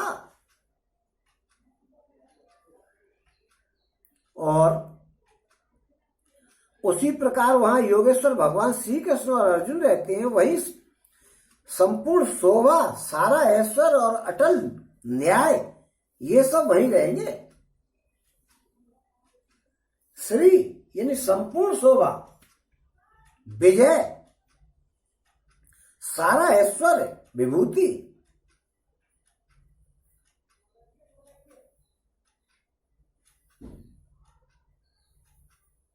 और अचल नीति, पूरा धर्म वही है, पूरा। श्री किसको कहते हैं? जो शोभा की खान है, शोभा है, वही श्री है। और विजय, विजय तो निश्चित होनी है। और विभूति, जहां सारे ऐश्वर्य है, भगवान के अलावा ऐश्वर्य है किसके पास? और अचल नीति यानी धर्म, जो अचल नीति वो धर्म है, वहीं पर है। जहां धर्म है वहीं पर जीत होगी। ऐसा मेरा मत है। और यहां पे आकर के ओम तत्सदिति श्रीमद् भगवद गीता सुपनिषत्सु ब्रह्म विद्यायाम योग शास्त्रे श्री कृष्ण अर्जुन संवादे मोक्ष संन्यास योगो नाम अष्टदशो अध्याय। बोलो श्री कृष्ण भगवान की जय। बोलो श्री कृष्ण भगवान की जय। बोलो श्री कृष्ण भगवान की जय।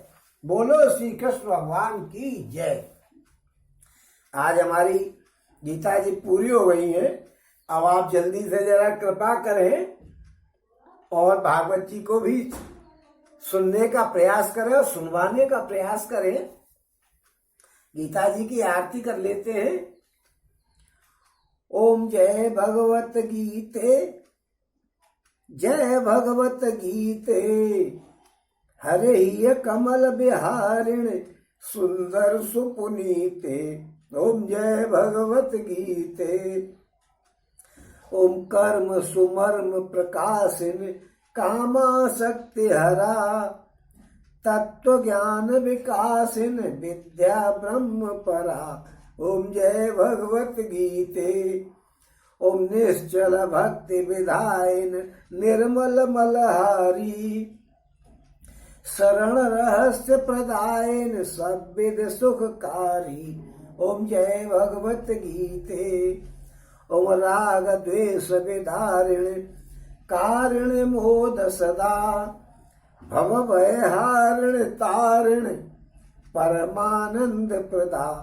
ओम जय भगवत गीते।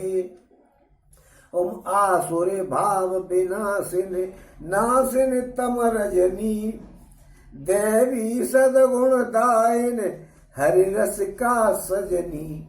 ओम जय भगवत गीते।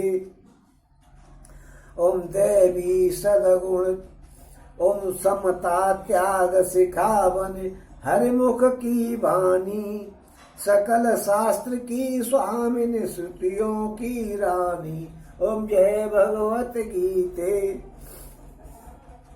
ओम दया सुधा बरसावन हे मातु कृपा कीजे, हरि पद प्रेम दान करे अपनों कर लीजे। ओम जय भगवत गीते।